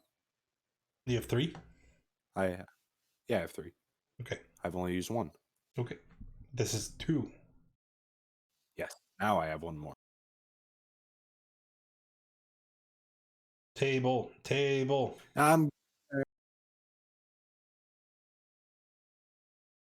Didn't we did the thing, remember? No, we didn't. Oh, no, that's not for you. That's for real, wild magic. Get aura. Aura of what? What? Plant. Difficult terrain all around Durg for Aha. enemies. And then, oh wait, that was your bonus action. What's your action for turn? Stab him. Probably, right?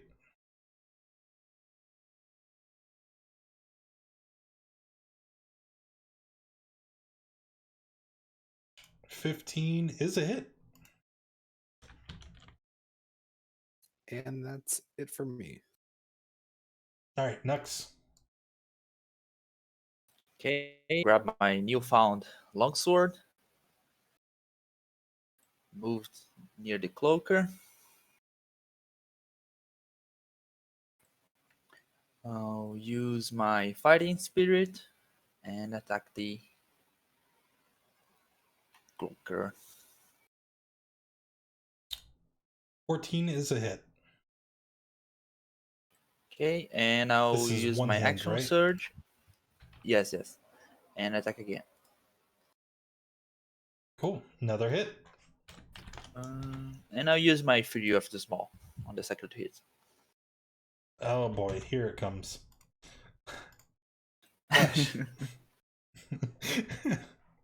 Okay, let's get blasting again.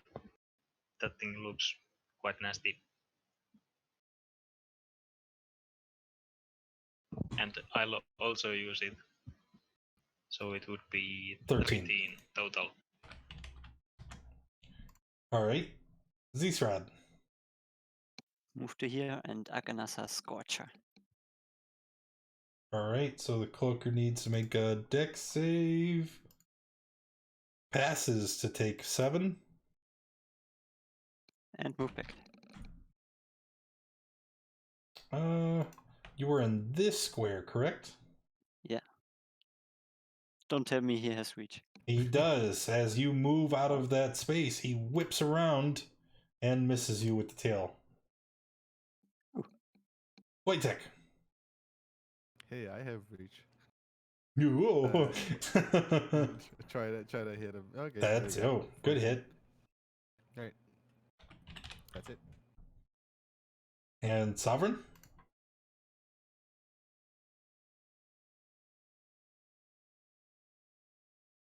If I can figure out how the heck to drag these out. There we go. On a Hey. crossbow shot. Yep. So on that. Let's see. Is there a force crit, I think? On D&D Beyond, yeah. 20. Force critical hits, yes. And then hand crossbow. Kapow! 12 damage is exactly the amount of hit points it had, and that's the end of the cloaker. And the end of combat. Oh shoot, what did you... So, with that being settled, what would you do now? Keep looking at the bodies. Make a cloak out of the cloaker. Make a cloak out of the cloaker. It'll take way too long for that hide to cure. But with the cloaker having abandoned its position where it was hiding, you can see now the corpse that it was laying on. And you can see that, again, it's another human, female. This one wearing a second suit of chain armor. And you also see a second longsword. This one, however, seems to have a blue gleam that runs along the blade. And furthermore, her cause of death is also apparent, as her eyes bulge from her head and the bluish coloration of her skin leads to her having been suffocated. I'm taking the longsword. If only you had been more patient, Nux. Durg, as you reach down and you grab this longsword, your hand and arm immediately breaks out into goose flesh. Huh? Oh. It prickles. It prickles as the presence of magic is very clearly detected. Hey, you wanna know what I want to do? Lick it. I'm gonna.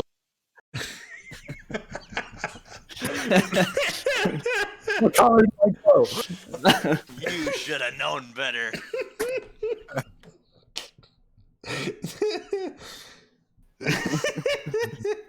So our wild soul barbarian is going to cast detect magic by licking the sword. And when you do, you see your body begins to glow a purplish color as the blade. Necromancy. Not necromancy, no. I don't think we ever worked out a color. If you want to DM me after the session, What? you can DM me colors for schools, and I'll work with that. Yeah, I'll do that. But for now, we'll just say it. You begin to glow purple as a. I think it would be evocation magic is present on the sword. Ooh, tingly sword. Hey, Nux. What? I kind of stick my tongue out at him. Did you call it a You want tingly what? sword? You want me to cut your tongue out? And dirt. I point my longsword to his tongue. Do it, you dirt muncher. Oh, Don't now dare he's me. Now he's got to cut your tongue off. How Oh dare. no. Okay. I have a fancy sword now. What kind of sword is it? You don't know. You only know Until that we it's- attune to it. Yeah, you have to attune to it or identify it. Don't one of our Yeah. party members have identify? I do have identify. But I we know lack the spell. 100 gold pearl. Is that Yes. Ceasrod? Oh, we don't have money. Rip. We can sell you to gather the money. Sell me. I don't think Who you'll would get pay enough. that much? If we were very lucky, perhaps in this tomb there is a single 100 gold pearl. Fargus will speak up. Actually, I think there's that and much more. There's so much treasure. How do you know? I mean, the Onwards. lore was pretty clear. Can we rest? I would What like to lore? rest. Like a mining lore? Oh, that's with fish. You know, you put it in the water. Even though I don't like doing that, I just like jumping in and trying to grab him. Did you say about a rest? Yes. Mom, can we rest? Probably not. I don't know, can we? I'm tired. You're slowed down, and you're still traveling through the Silken Paths. You're currently not in danger, so you can rest if you'd like. However, I feel it would be dishonest of me not to remind you that your pursuit level is quite high. Okay, no rest. You have to keep going.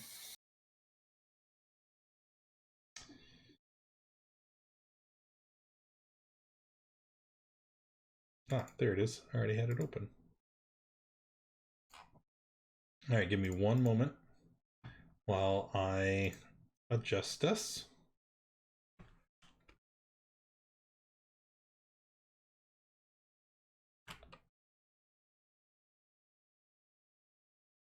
Because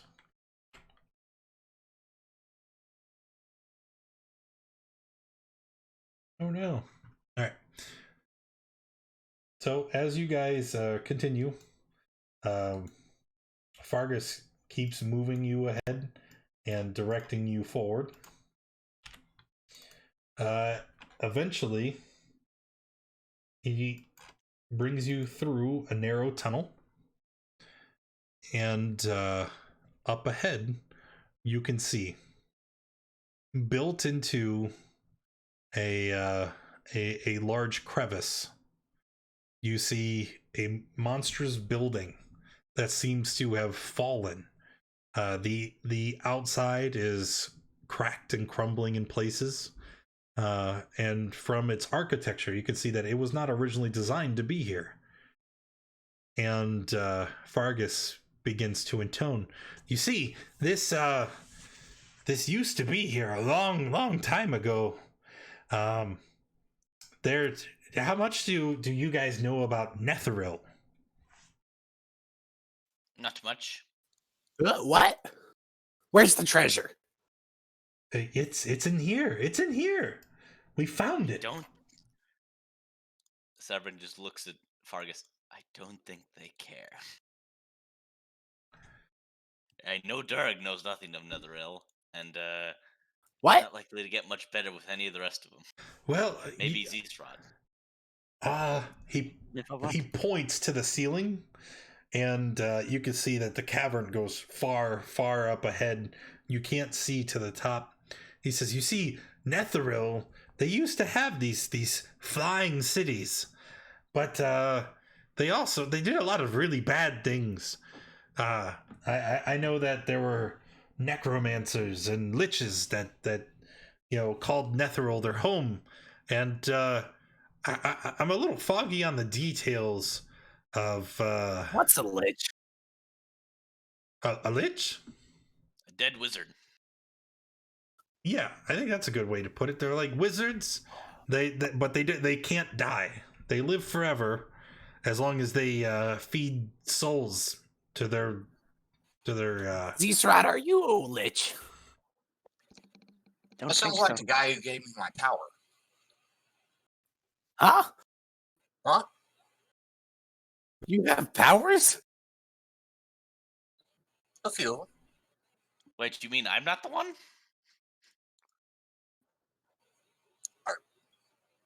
Are you the one who did this to me? I don't know. I thought all power came from Mother. guys, should we go in? Well, you were Probably. talking. I was listening to building. I don't know what the moral of this story is that eventually those flying cities fell, and the tomb of Caim was on one of the Netheril cities. Everything just went black. Oh God, his goggles broke. Oh, here I thought this deed basically like, was I? Wait, hold up. Am I wrong? No, like. Oh dear. I still see everything. I don't Yeah, know. everything's Yeah, still up on this it was just me. Like literally all my Chrome tabs just. But they're back now. So Okay. let's city falling. Cities can't fall. Dummy, they're on the ground. there's What something, about the cities on the clouds? They can something fall. really bad going on with Roll20. I can't zoom in. Let me try. Oh, shit. What happened? Did you try turning it off and on again? I didn't want to. It's gonna close all my notes. Goblin mentality. Have you tried getting a new computer? All right, new plan. So as you guys approach the ruins of this Netheril tomb, there is a voice that rings out inside your head, soft and feminine, faint and very distant. Hello? Is there someone there? Please, I need your help. I've been trapped here in the dark so long. It's so very long. Please, won't you help me?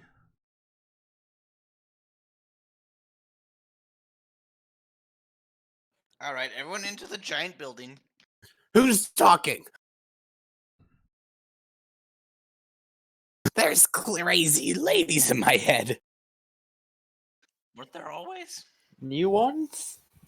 Or the old ones? Mom! Yeah, I hear it too. Keep moving. All right. I'm going to move you guys to here, maybe. Got ghosts And in your then blood. I'm Do going some to reload my potions. roll 20 and reopen 15 pages of notes. Okay, Don't worry about the voices, Dirk. It's a You good got time to go pee. ghosts in your blood. taking a break. 5 minutes.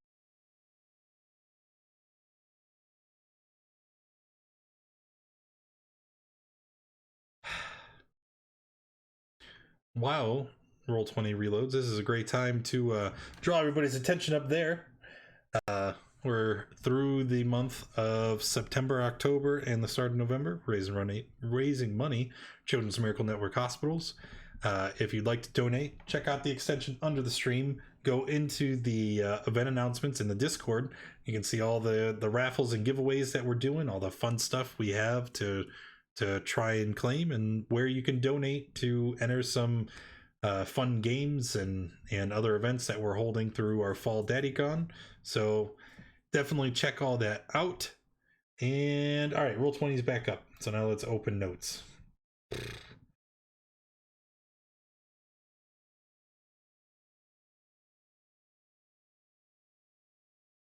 I think we're just gonna go with this one for now.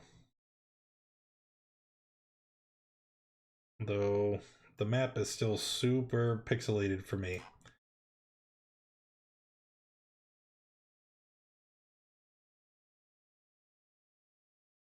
There we go. All right. Just a quick roll call. Who all is still here? I'm still here. I Still, am still here, Gomo. but I need like 30 seconds. Cool. You're right.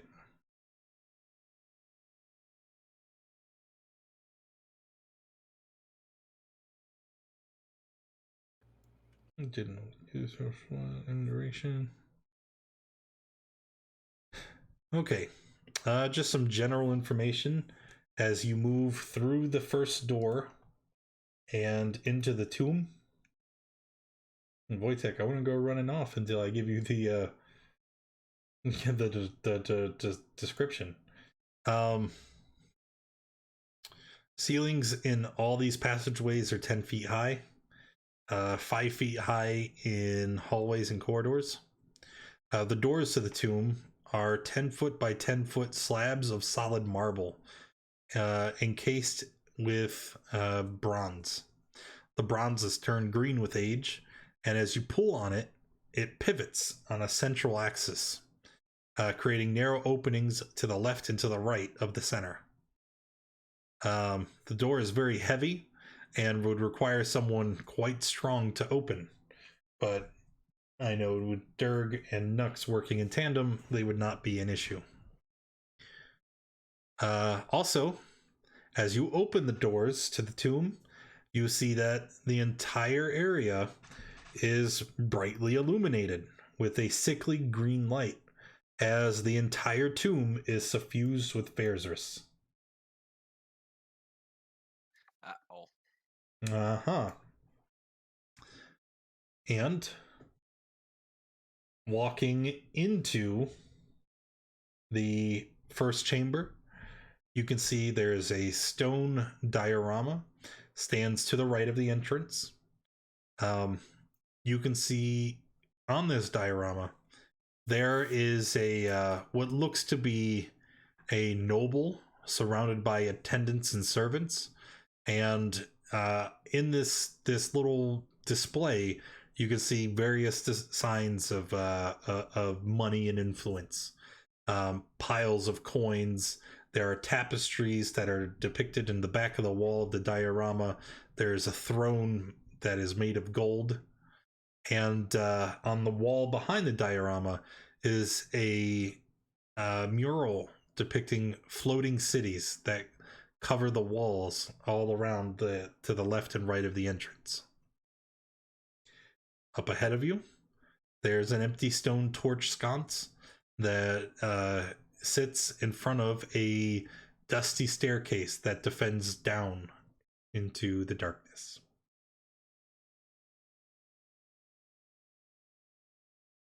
What would you like to do?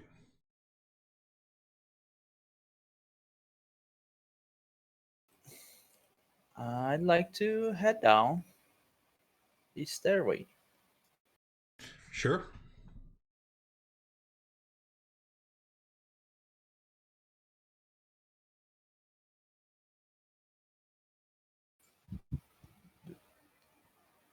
What's this?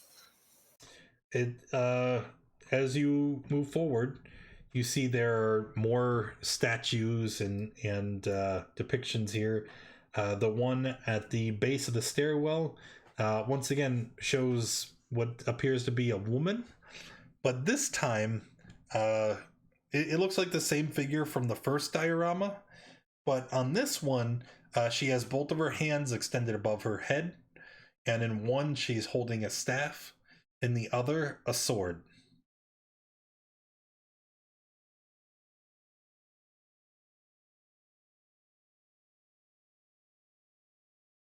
I don't understand. I'll keep going down.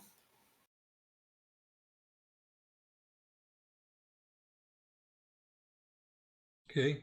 The stairs continue downward about another 20 feet, leading into another chamber.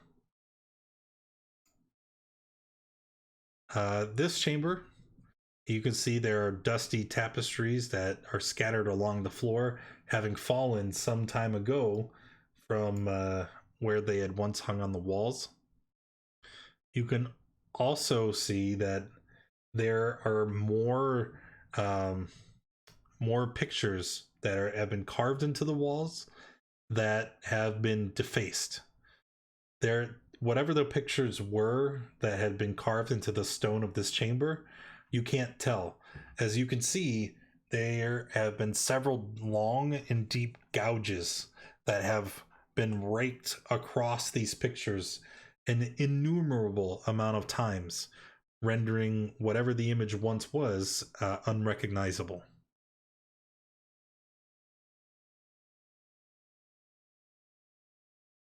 Ooh. And this thing in the middle of the room, it's the same thing, right? It's a picture you cannot see. Okay.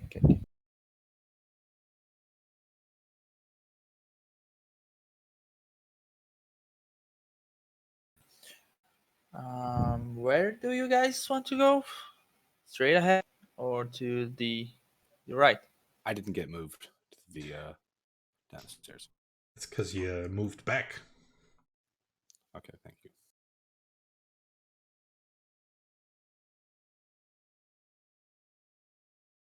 So there are doors to the west and to the south. As you guys begin to move forward, you can see Fargus looking at the damage to the walls. He's like, guys, this was done recently. Yeah. And? Do you expect something in here?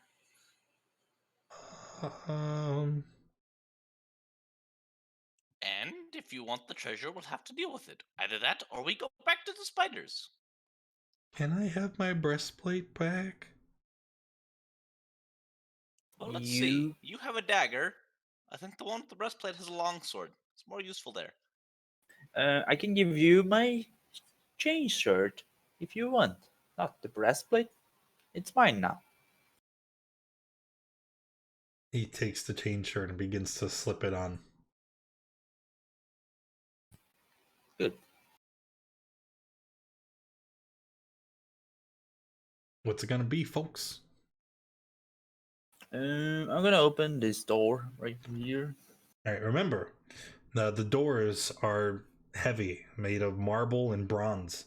So if you're gonna try and force it open, I'm gonna need a strength athletics check. DC 15. Strength, right? Yep.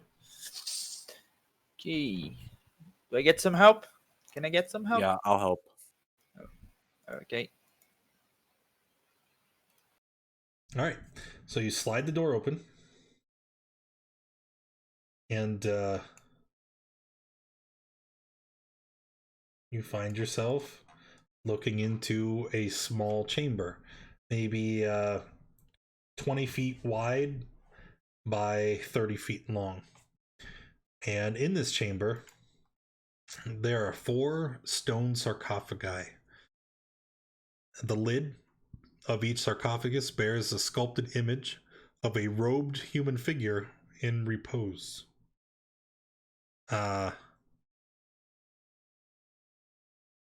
would you like to do? I'll go to this tomb right here, and I'll try to open the lid. Of course you do. Are you sure? Wait, don't open it yet. Yeah. It doesn't matter. As soon as you touch one of the sarcophagi, a low rumbling sound fills the room as 4 specters materialize in each corner of the room, pointing their fingers accusingly at you. Thief! Thief! They come to steal our riches! Well, But this is a Okay, problem. at least we know there's treasure, right? They confirmed it. Severn perks up the sound of treasure. Riches?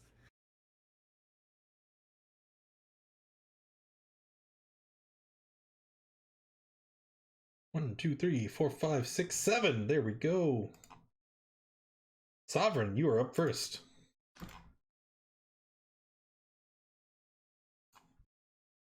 Okay, Sovereign is going to draw his short bow and fire off one shot at the specter that he can see from right here. Okay. 18 is a hit, but the arrow seems to go through the creature. You're not sure if it's affected it in any meaningful way. Wait, it's a magic short bow. That is true. I may have forgotten that fact. Continue. And that will be the end of my turn. But the arrow is not magical. Wojtek.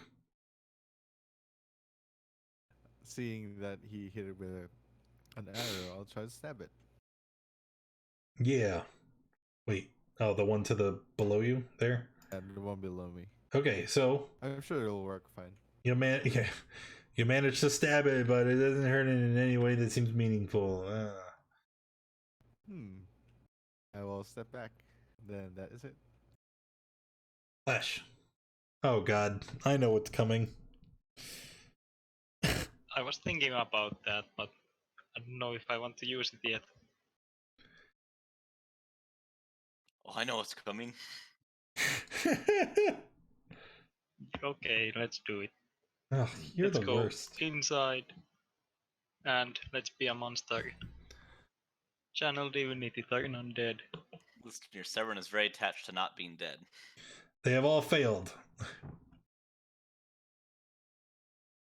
So Nice. they're all turned.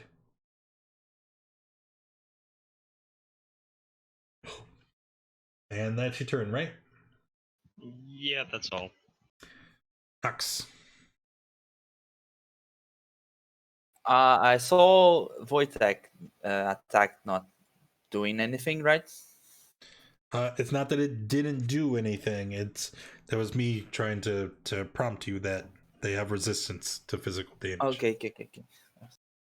So I'll move to this one right here Mm-hmm. and try to attack with my longsword. That is a hit. This one is no longer I turned. forgot what his sword did. Oiled. I'm gonna target this one down here. In the bottom right corner? Yes. Okay.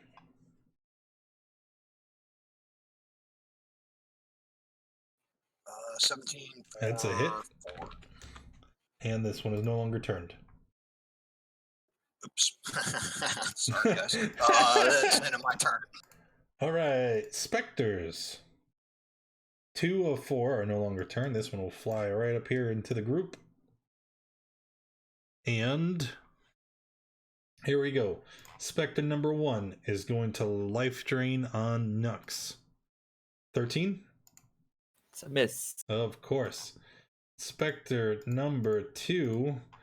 Let's hit Wojtek. It's a miss. Oh, good. After which it'll be Zisrod's turn. Closest spectre gets a Way of Frost. Yes. All right. Your attack hits, but you can see that it doesn't seem to respond negatively to the cold damage. But I did do some damage. You did do something. Okay, good enough. That's my turn.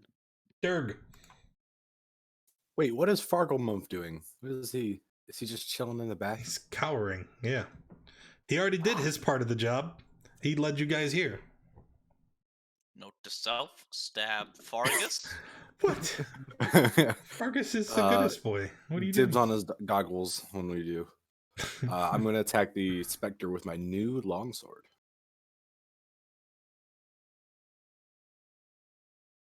Yeah, That is magical damage.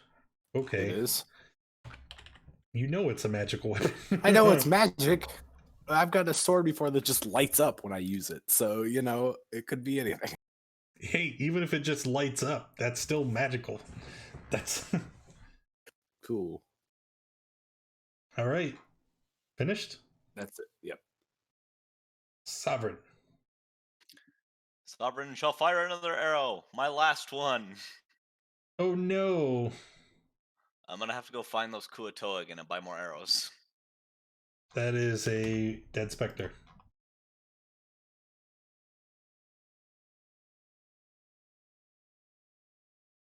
If that's the end of your That's the end of turn, my turn. Wojtek.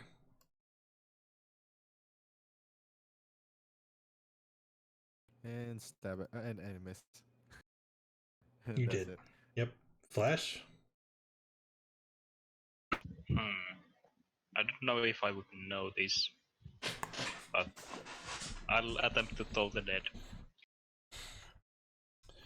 Okay. I'm not gonna bother rolling. Your spell goes off, but the specter is completely unaffected. Yep. That would be all. Next.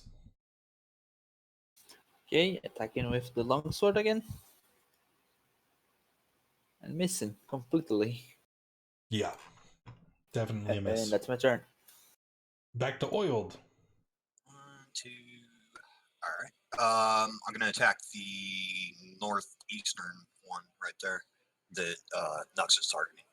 Sure. Oh, wow, good roll. 18 for 12 force damage, That is a dead specter. and that'll do it for this turn. All right. The specters are turned. Run away.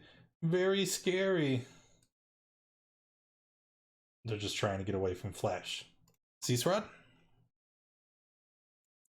Oh, Something popped up in my line of sight. I'm gonna shoot it with a wire frost.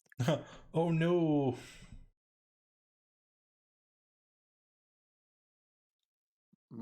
Nice. Yeah, Uh, I take that.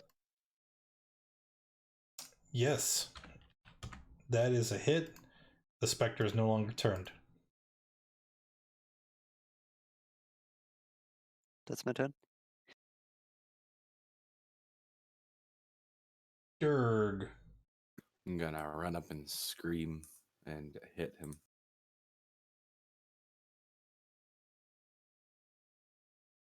Is 12 a hit? Is 12 a hit? It is a hit. So he takes 15 and is no longer. Oh, I'm not raging. I'm just. It takes not 15. And My bad. are you finished?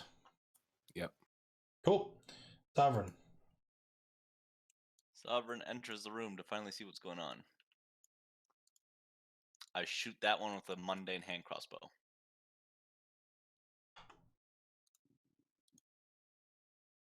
Oh, was this the north or the south? North. I like, who's pinging? Stop it, Mylord. Whoops. That is a dead specter, and then it goes to Wojtek. I'll stab the last one. No. I've been whiffing it. I'll just run around the room. Why not? Then that's it. Yeah. Flash. Okay. Flash shows how to stab someone. He gets his shank out and attacks.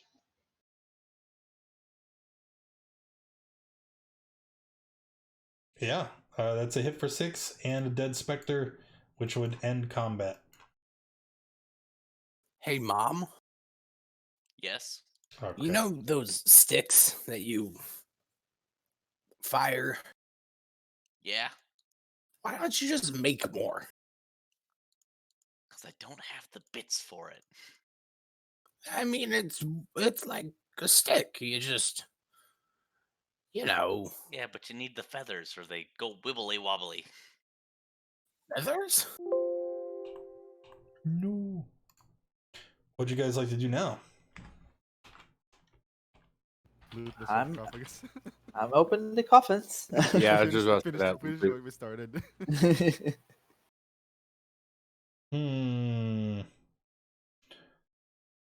I don't know. You don't really want to open that, do you? I'm wondering what type of curse I can get here. Why do I feel like this might also be a plot to get us to not open them when they're actually full of loot? Yes, I want to open the I sarcophagus. would not do that. How dare you? It's okay. We can sleep in them for rest. That's true. And never Fine. wake up again. Fine. I'll open the which one first? Bottom right. Okay. So you open this sarcophagus, and inside there's no corpse, having long since decayed and rotted away. But you find a gold censer, as in a think like what they would use in like a church to burn incense. Like it's got a like a pot on a chain. This censer is made entirely of gold, and it seems like it would be very valuable. Shiny. And I pull it out and start shaking it around. Check the others. Mom, shiny. Good. It'll be good money with Kuatoas. So, which one next? Top right. Top right. When you open this one, what you see is 2 golden bracelets and a ceremonial wand carved out of ivory and filigreed with black ink. It looks very valuable. Hand it to Zisrod. Oh, it's just a non-magical one. All right. Yes. This one. Yeah, bottom left. Bottom left. Inside this sarcophagus is a word I don't know. What is a ewer? It's like a pitcher. A ewer? A ewer. Inside this sarcophagus is a ewer made of beaten gold and a walking stick, which is made of very fine and polished wood. It has a golden handle shaped like a scorpion. And also inside is a small necklace. This necklace is very strange, however, as it seems to be made from the interlinked holy symbols of a dozen different deities. Necklace. Shiny. Shiny. Give it to Flash. Why? I want the walking stick. The scorpion stick. What symbols do I notice on the necklace? All of them. All of them. Every god that you would know of is represented. Okay, guys. Covering all the bases. I think this is your catch-all holy focus. Okay, so open the last one. I've Top lost left. track. Northwest. Yeah. Inside is an onyx ring and a silver necklace set with 2 azurite stones and a carnelian. Also inside, you see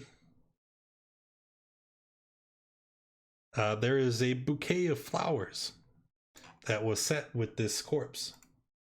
Most unusual, the flowers look new and fresh, having never decayed after all these years. Flowers. I'll give the flowers to Mon as a present. Hold up. Hey, Fargus, yeah, we looked in the coffins. There's nothing but bones. No, you lie to me. I can see from here.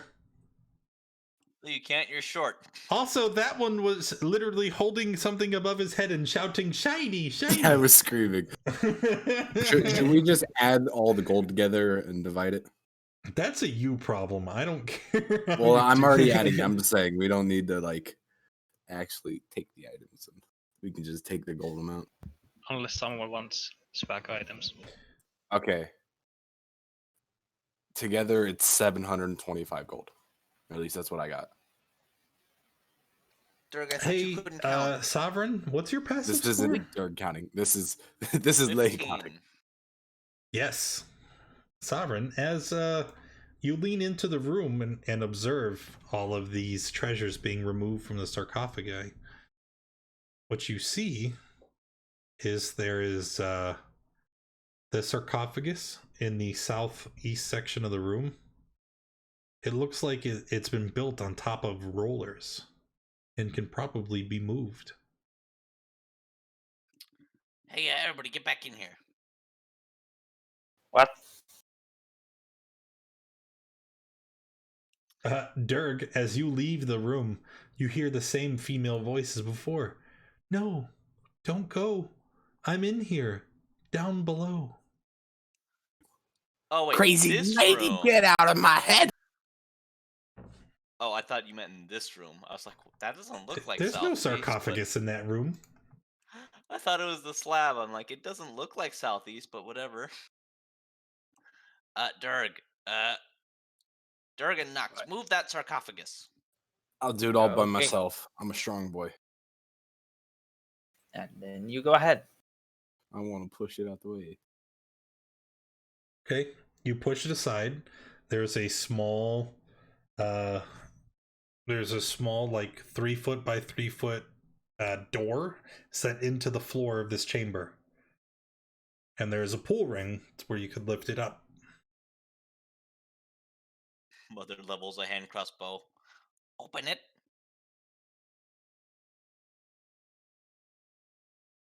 Open it, Dark. I opened it. Okay. There's a ladder. Goes down. Should we go down or should we check the other door? Let's check the other door first. Just take a quick peek, I suppose. No, don't go. Please, you have to help me. We're coming back. Wait, where are you guys going? 100% completion. Before in here is like the mega boss that you can only kill with whatever's down there. Yes. Wojtek, are you gonna open that door? Sure. Wizards Just wouldn't be shove it that mean, right? Strength check. I'm gonna help. Trying to check. With advantage, because you're being assisted by Nux. There we go. That'll work. So you force it open to see a short 10-foot hallway and another door. This kind of sus. It is kind of sus.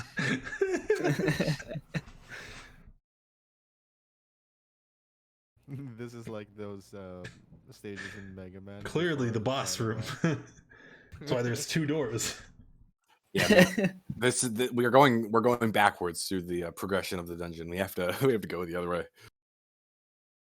Nux, are you gonna open the Nux. door? Yeah. Strength? In before we immediately close the door and walk back out. Inside, Ominous.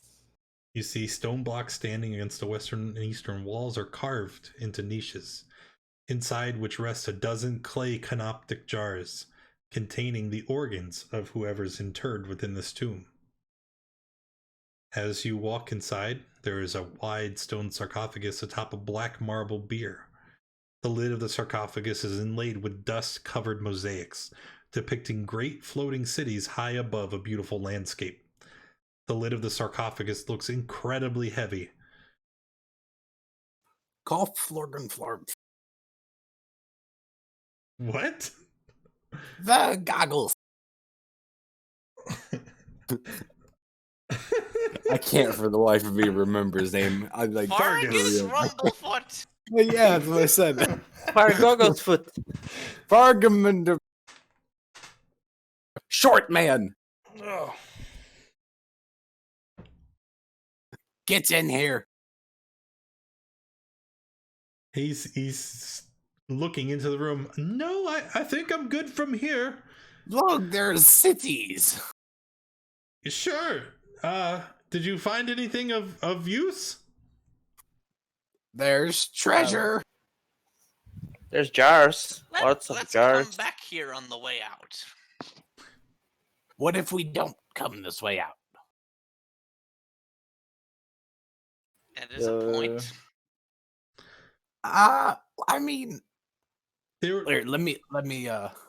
Oh wait, I was gonna say let me cast detect magic on the thing, but You I already have to have. look off it. Lick the sarcophagus.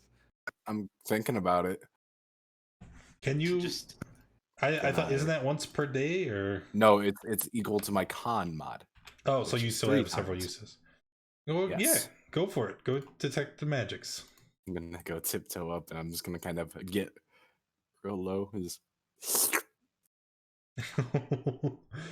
All right. So you walk up and you lick the sarcophagus, trying to determine the presence of magic. You detect there is a faint covering of illusion magic coming from in the sarcophagus. Illusion seems. I start glowing like grayish.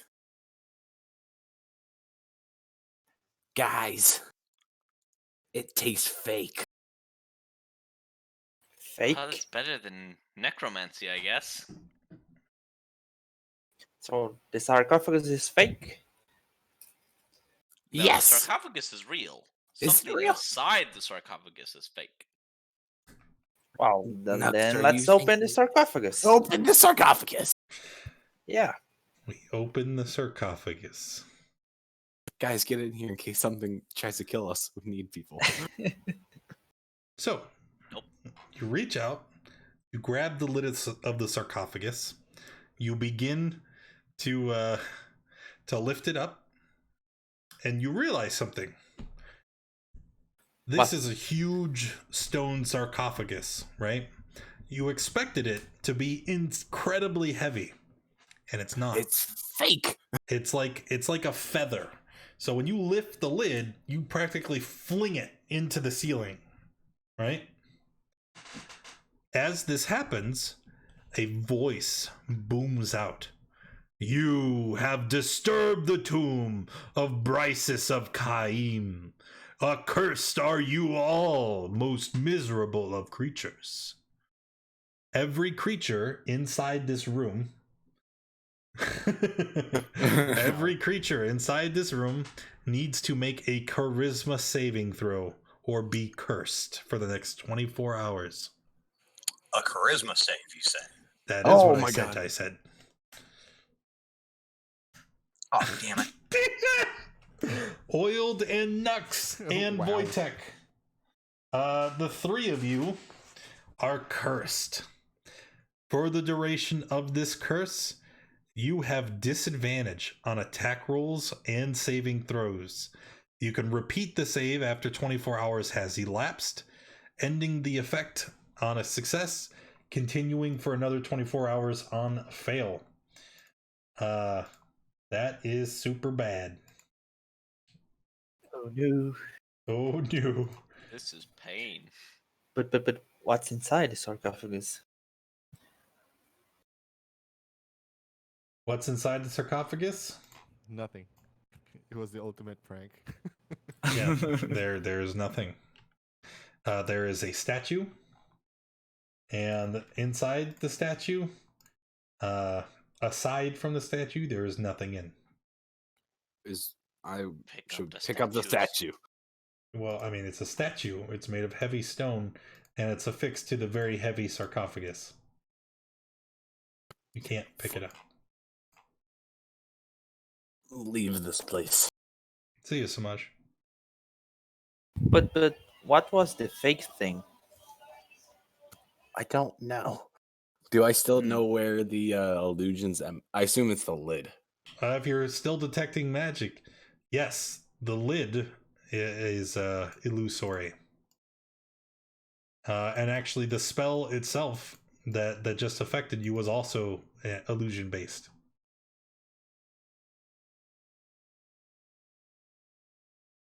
I have no idea. Let's leave.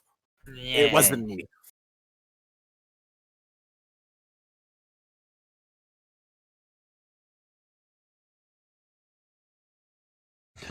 Now down the hole. Yes. What's like the vase in the bottom of the room? Yeah, through this hole? just smash it. Why not? That's just a vase. Maybe there's gold inside. So, if we go down the hole, I'm just gonna move you guys for expediency's sake. Ooh. Ooh. You find the true sarcophagus of Brisis of Caim. And it's hidden behind the secret door, and the walls are decorated with rich pigments and inlays of precious stones. The Gilded Sarcophagus rests atop a stone dais along the western wall. And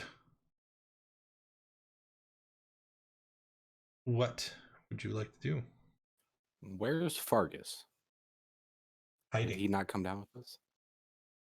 Oh, We're just there gonna he is. come back up and Fargus is just dead. Hey, Mom. All right, open it. Open it. Wait, before we open it, should we, a little. Yes, open it. Free me. Help me. That sounds kind of suspicious now. Point crossbow. Point everything at it. Yes, I'm gonna get up right in its face. All right, everyone ready your attacks? Ready to stab. Open it. I assume me and Nux will 1, open it. 2, 3, and go. Lift. All right. You lift it up, and as you hurl the lid to the sarcophagus open, there is an exhalation of dusty air that has been trapped inside for centuries. And then nothing. Okay. What's inside? Uh-oh. Well, you lean over the sarcophagus to look inside, and you can see the padded chamber is empty. But What? a moment later, a voice fills the room. Ha ha ha ha ha. You foolish creatures. You have freed me. And after I consume your life force, I will finally be able to leave this accursed doom. And you see the shadows in the room begin to coalesce, swirling and forming a new creature standing behind you. Ooh, wow, that is creepy. Everybody roll initiative. But the question is it an Alan Patrick special? Yes, I'm using the Alan Patrick special. Oh no. Well, it's been nice knowing you all. Yeah, ripperonis.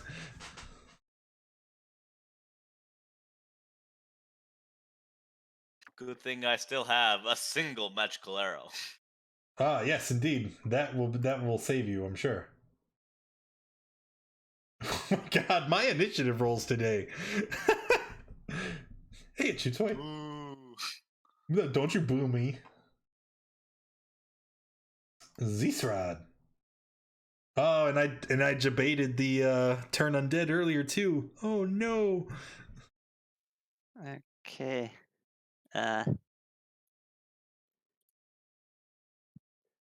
Way of Frost. I like how that was more of a question than anything. Yes, Ray of Frost. Take that. Pew! Oh, that is a hit. Unfortunately, it is completely unaffected. Doesn't take a half damage. Well, yeah, you Calm can't. down. It's, well, I guess. I'll tell you what, he will take the single point.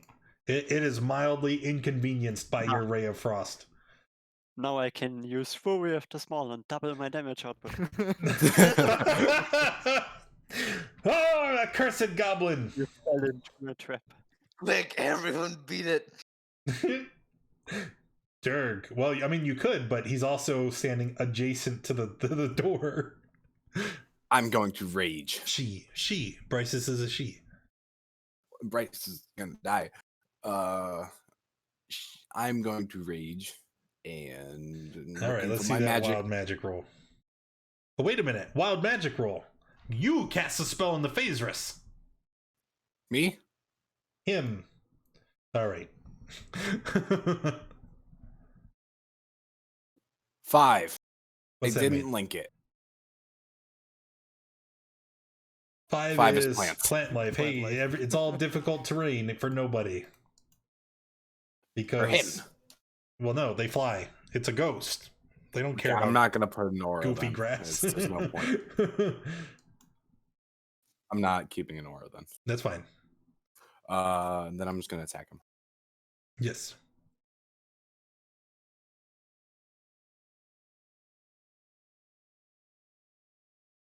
Did it roll? Nope.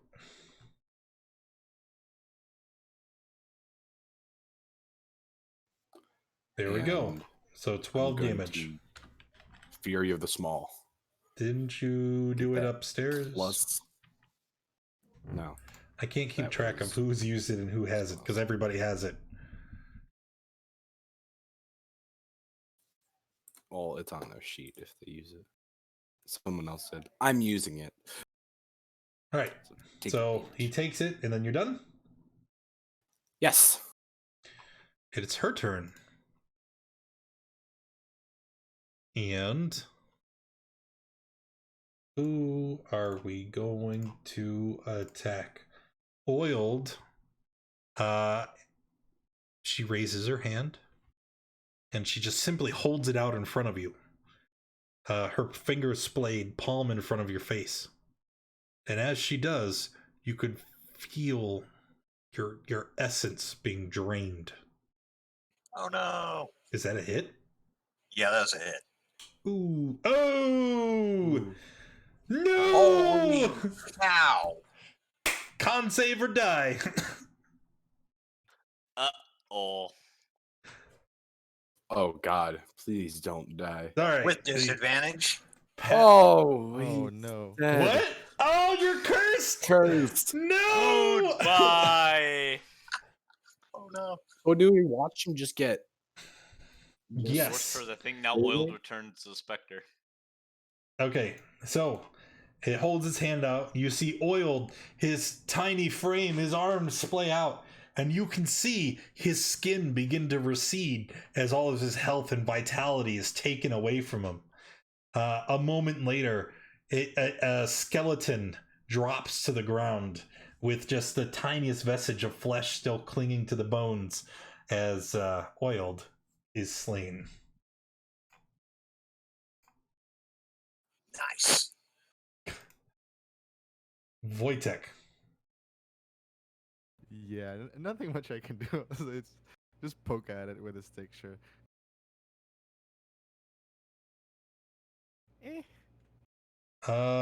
Yes, that is a hit. Unfortunately, non-magical damage will reduce it in half. Good enough, and I'll just dance around. All right, Nux. Okay, I'm going to move here and attack with my longsword.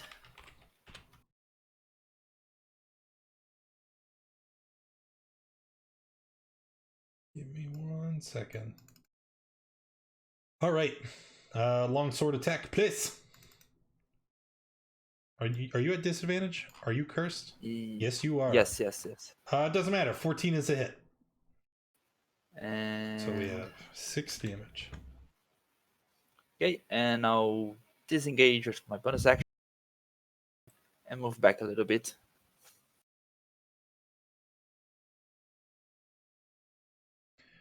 Okay. And then we go to Sovereign. Sovereign turns with his hand crossbow. Fires. Ooh. Hey. I then drop the hand crossbow, draw my short bow, and fire. Quick Via draw. action surge. You got it. So we have 8 damage. No, short bow's magical. Oh. Yeah, that's a significant bit more. Finished? Yes, and now I have no arrows. Flash. I'm going to cast Bless, and let's put it on. Wait, did you say that you don't have any arrows left? That's what he said, yeah. I have bolts, but no arrows. Oh, let's give it to Dirk, Nux, and myself.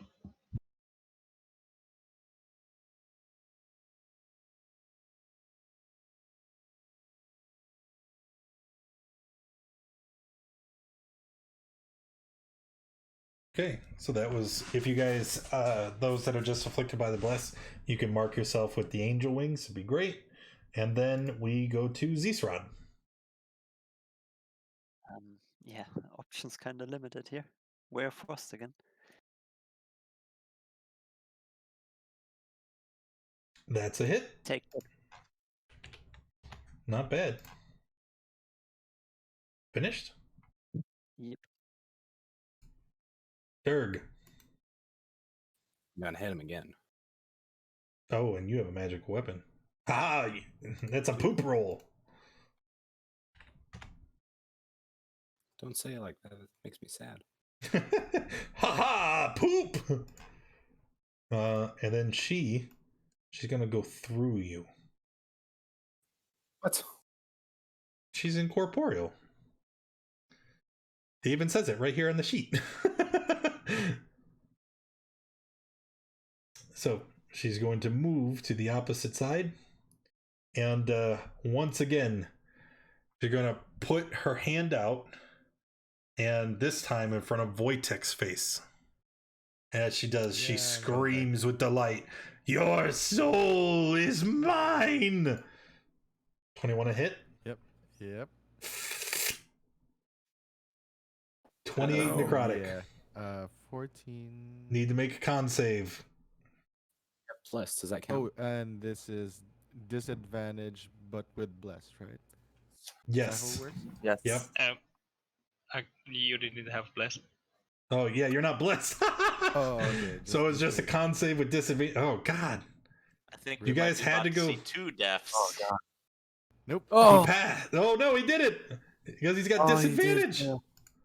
oh god, no. Oof. That one sarcophagus has now officially killed 2 people.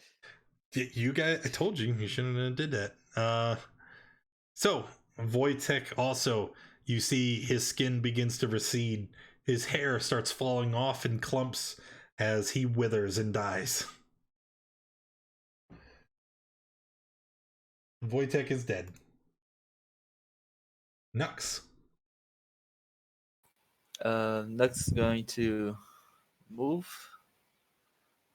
and attack the. You're right. You're just straddling Wojtek's corpse. Yes. Oh no, my brother. Anyway. Oh no! Anyway, Yeah. And I go to disengage and move back a little bit. Sovereign. you killed my goblins! Oh no, mom's bad.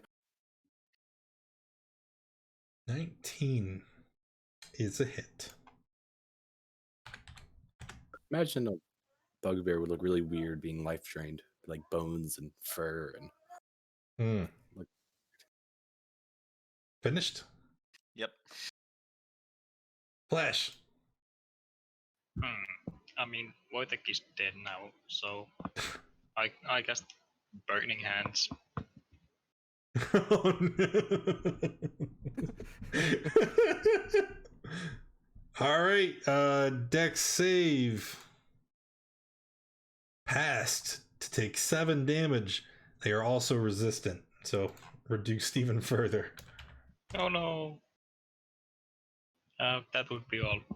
Wait, actually, I'll just block the way. Okay, Zisrod. Yeah, Ray of Frost again. Hey, you're standing in my way. Yeah, that's why you missed.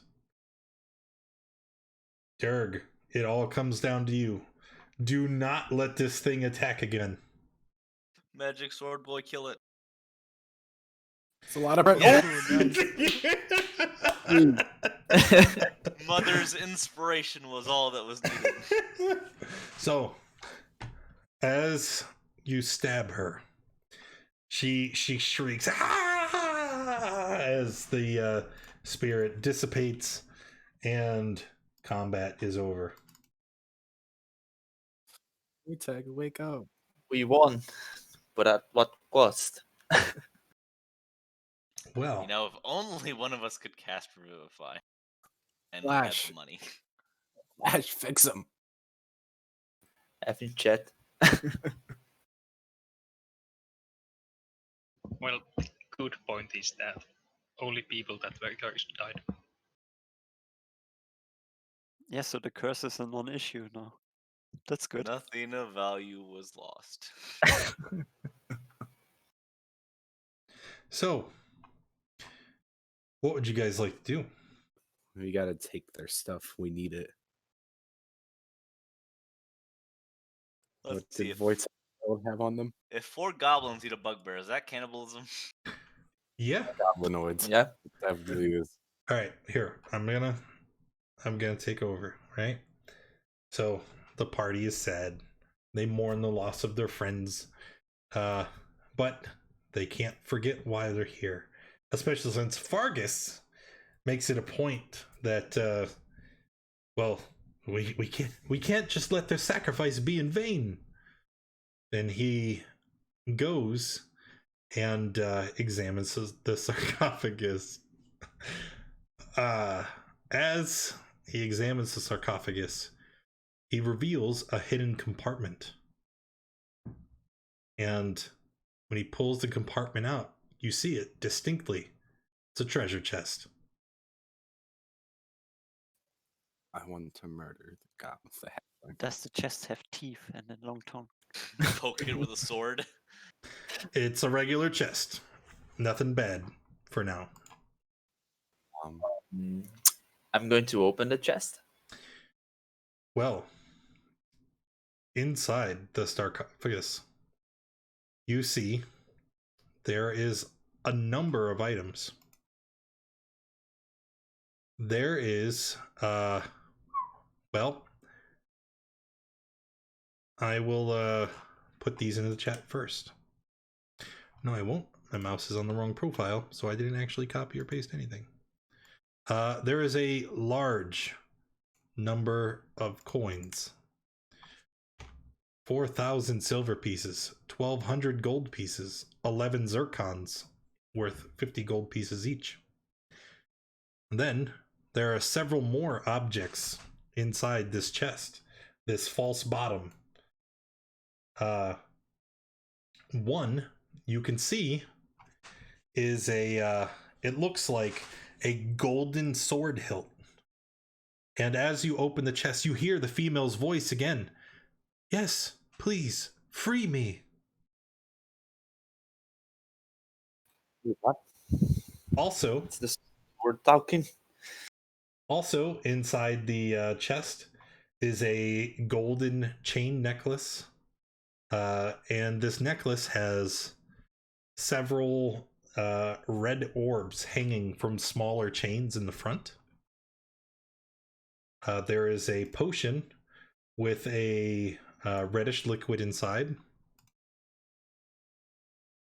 And that is all for now.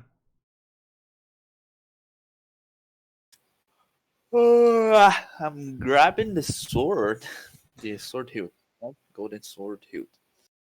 As you do, you hear the voice once again. Yes, please, bring me from here. What the?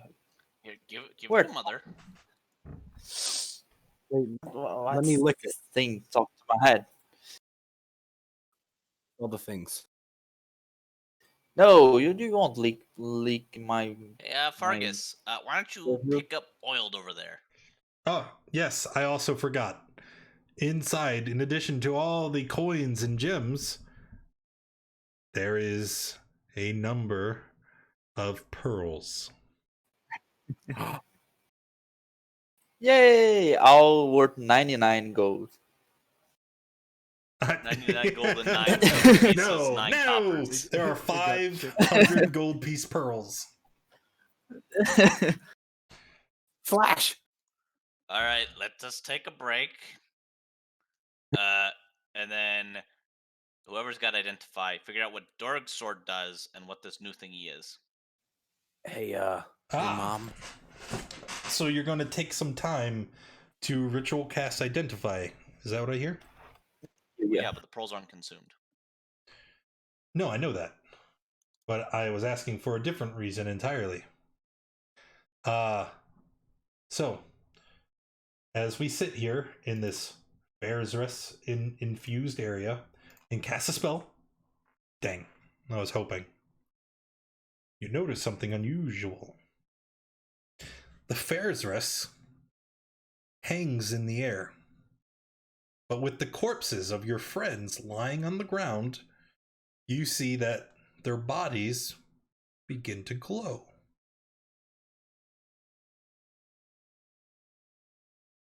Zombies! No, not quite.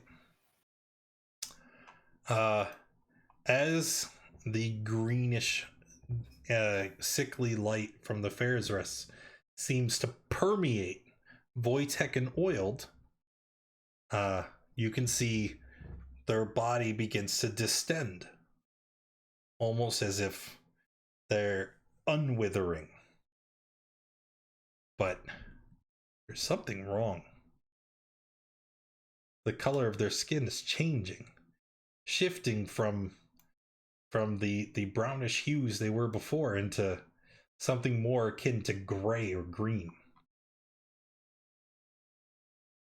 It only happens for a moment, though, and then just as quickly the effect is gone. And the two of them return to life. What? Life from flat? What? Ow! Voitex, wait. I'm genuinely confused. Oiled and Phaserus.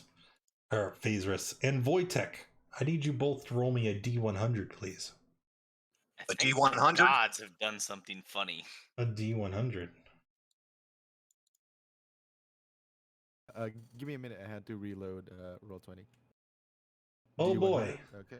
Oiled, I also need you to roll me another D100, a percentile, please. I'm sorry. Oh, you already did. 24. Oiled, you have been returned to life, but you have been permanently blinded. Sounds about right. Oh. I mean, he has fire for eyes, so. And Voitech.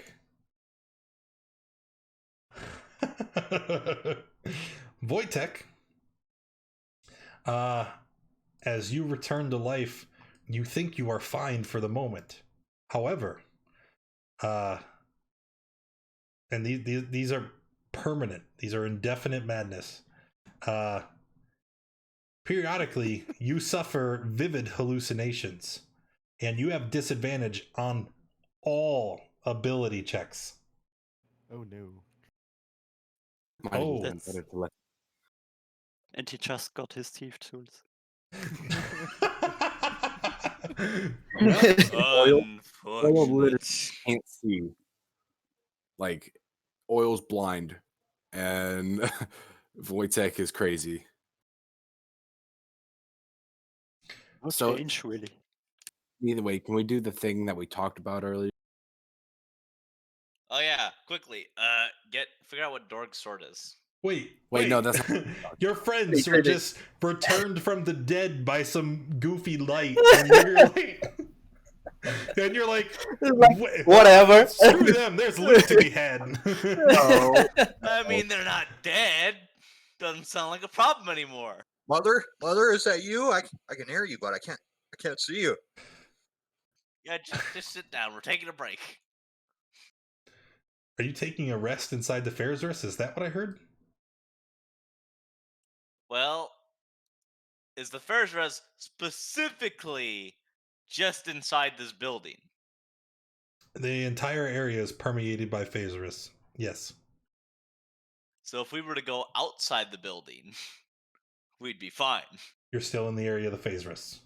Boo. Anywho.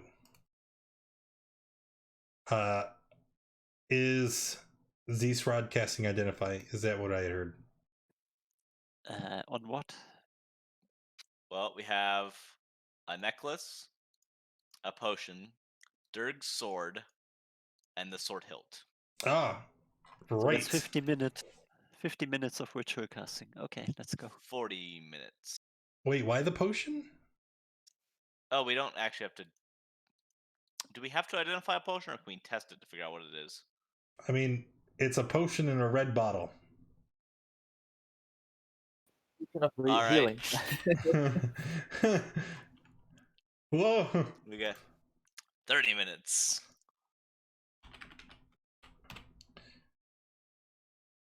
All right. So let's we're going to wrap up for the day here. So let's determine what the loot is. Then we can move on to the good things. So, first things first. Which item were you touching first? The sword. The sword. Hilt or Hilt mine? or Durg's sword? Dark sword. Durg's sword. Okay. You find out that Durg's sword is a dragon slayer. Oh. It is a +1 magic weapon, and it deals extra damage to dragons. The weapons type is going to be, I guess I haven't. Well, no, because you haven't actually hit a dragon today. It is a longsword. It is a Dragon Slayer longsword. But the the weapons type, so it'd be slashing. Okay, cool. That's it. Now the other weapon. The other weapon? Well, this will make someone very happy and someone very sad. Because when you identify it, you recognize it to be a sunblade. That's gonna be nice. That's a nice gift for mom. Exactly. This is the Dawnbringer. Lost for ages in the Underdark. It is a gilded longsword hilt. And while grasping the hilt, you can cause it to spring forth a blade of pure radiance. While the blade persists, it is a +2 longsword. It deals radiant damage instead of slashing, and deals extra damage to undead. It also emits light, and while holding the weapon, you can use an action to touch a creature to cast Lesser Restoration. You do this once per day. And Dawnbringer is a sentient neutral good weapon. It has hearing and dark vision to 120 feet. It can communicate telepathically, and it is very kind. And it wants its wielder to fight against the creatures of darkness and evil. That should probably be It is It's kind only and gonna lead compassionate, PvP. and it wants its wielder to help those in need. It's Dirk's conscience. You really understand that sword has higher intelligence than me. it actually. We should give it to the blind guy so he has some guidance. That would be smart. But I don't think a holy sword is good for a rogue. Like, hey, I'm gonna sneak up there. Oh no, it's oiled that's blind, not the rogue. Yeah. Yes. I think Flash should take it. I don't know. I think short sword is martial weapon. Cannot use. Yeah, it's a longsword. You're gonna stay with the fighter. No Okay. questions. Hey, I'll wrestle you for it. Yeah, I'll cut you open with it. Meanwhile, Sovereign is just standing back there going, shit!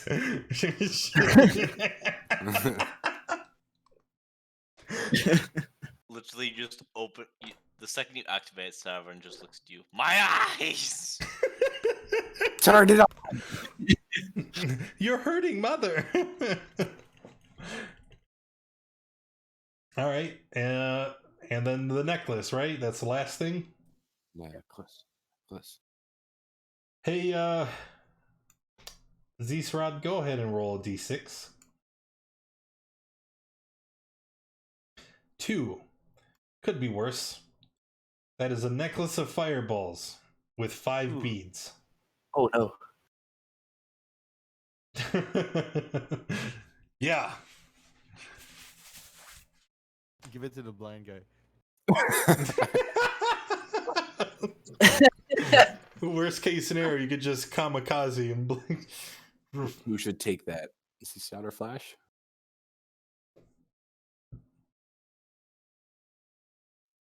Necklace of fireballs. Yeah, that's going to the blind guy. Yeah, definitely. Let's wrap up. You guys collect your belongings, rush away from the tomb, and make it outside a safe distance to the phase rest. You find somewhere to hunker down and complete a long rest. Before we end session, those who are cursed, you want to roll to try and shake off the curse for the next 24 hours. Oh, no. I'm sorry. With the death of the Wraith, the curse would be lifted. So that's something we don't have to worry about anymore. All right. So you guys can take a long rest. You guys can attune to the items as you need. And that's where we're going to be ending for today. Thank you guys for coming and hanging out. I appreciate you being here. If you enjoyed the stream, make sure you hit that follow button. If you haven't already, join us in Discord. That's where we organize our games. It's where you need to be if you want to get involved. And hopefully I see you next time. We'll be back here at 7 p.m. for Princes of the Apocalypse. Bye, everyone.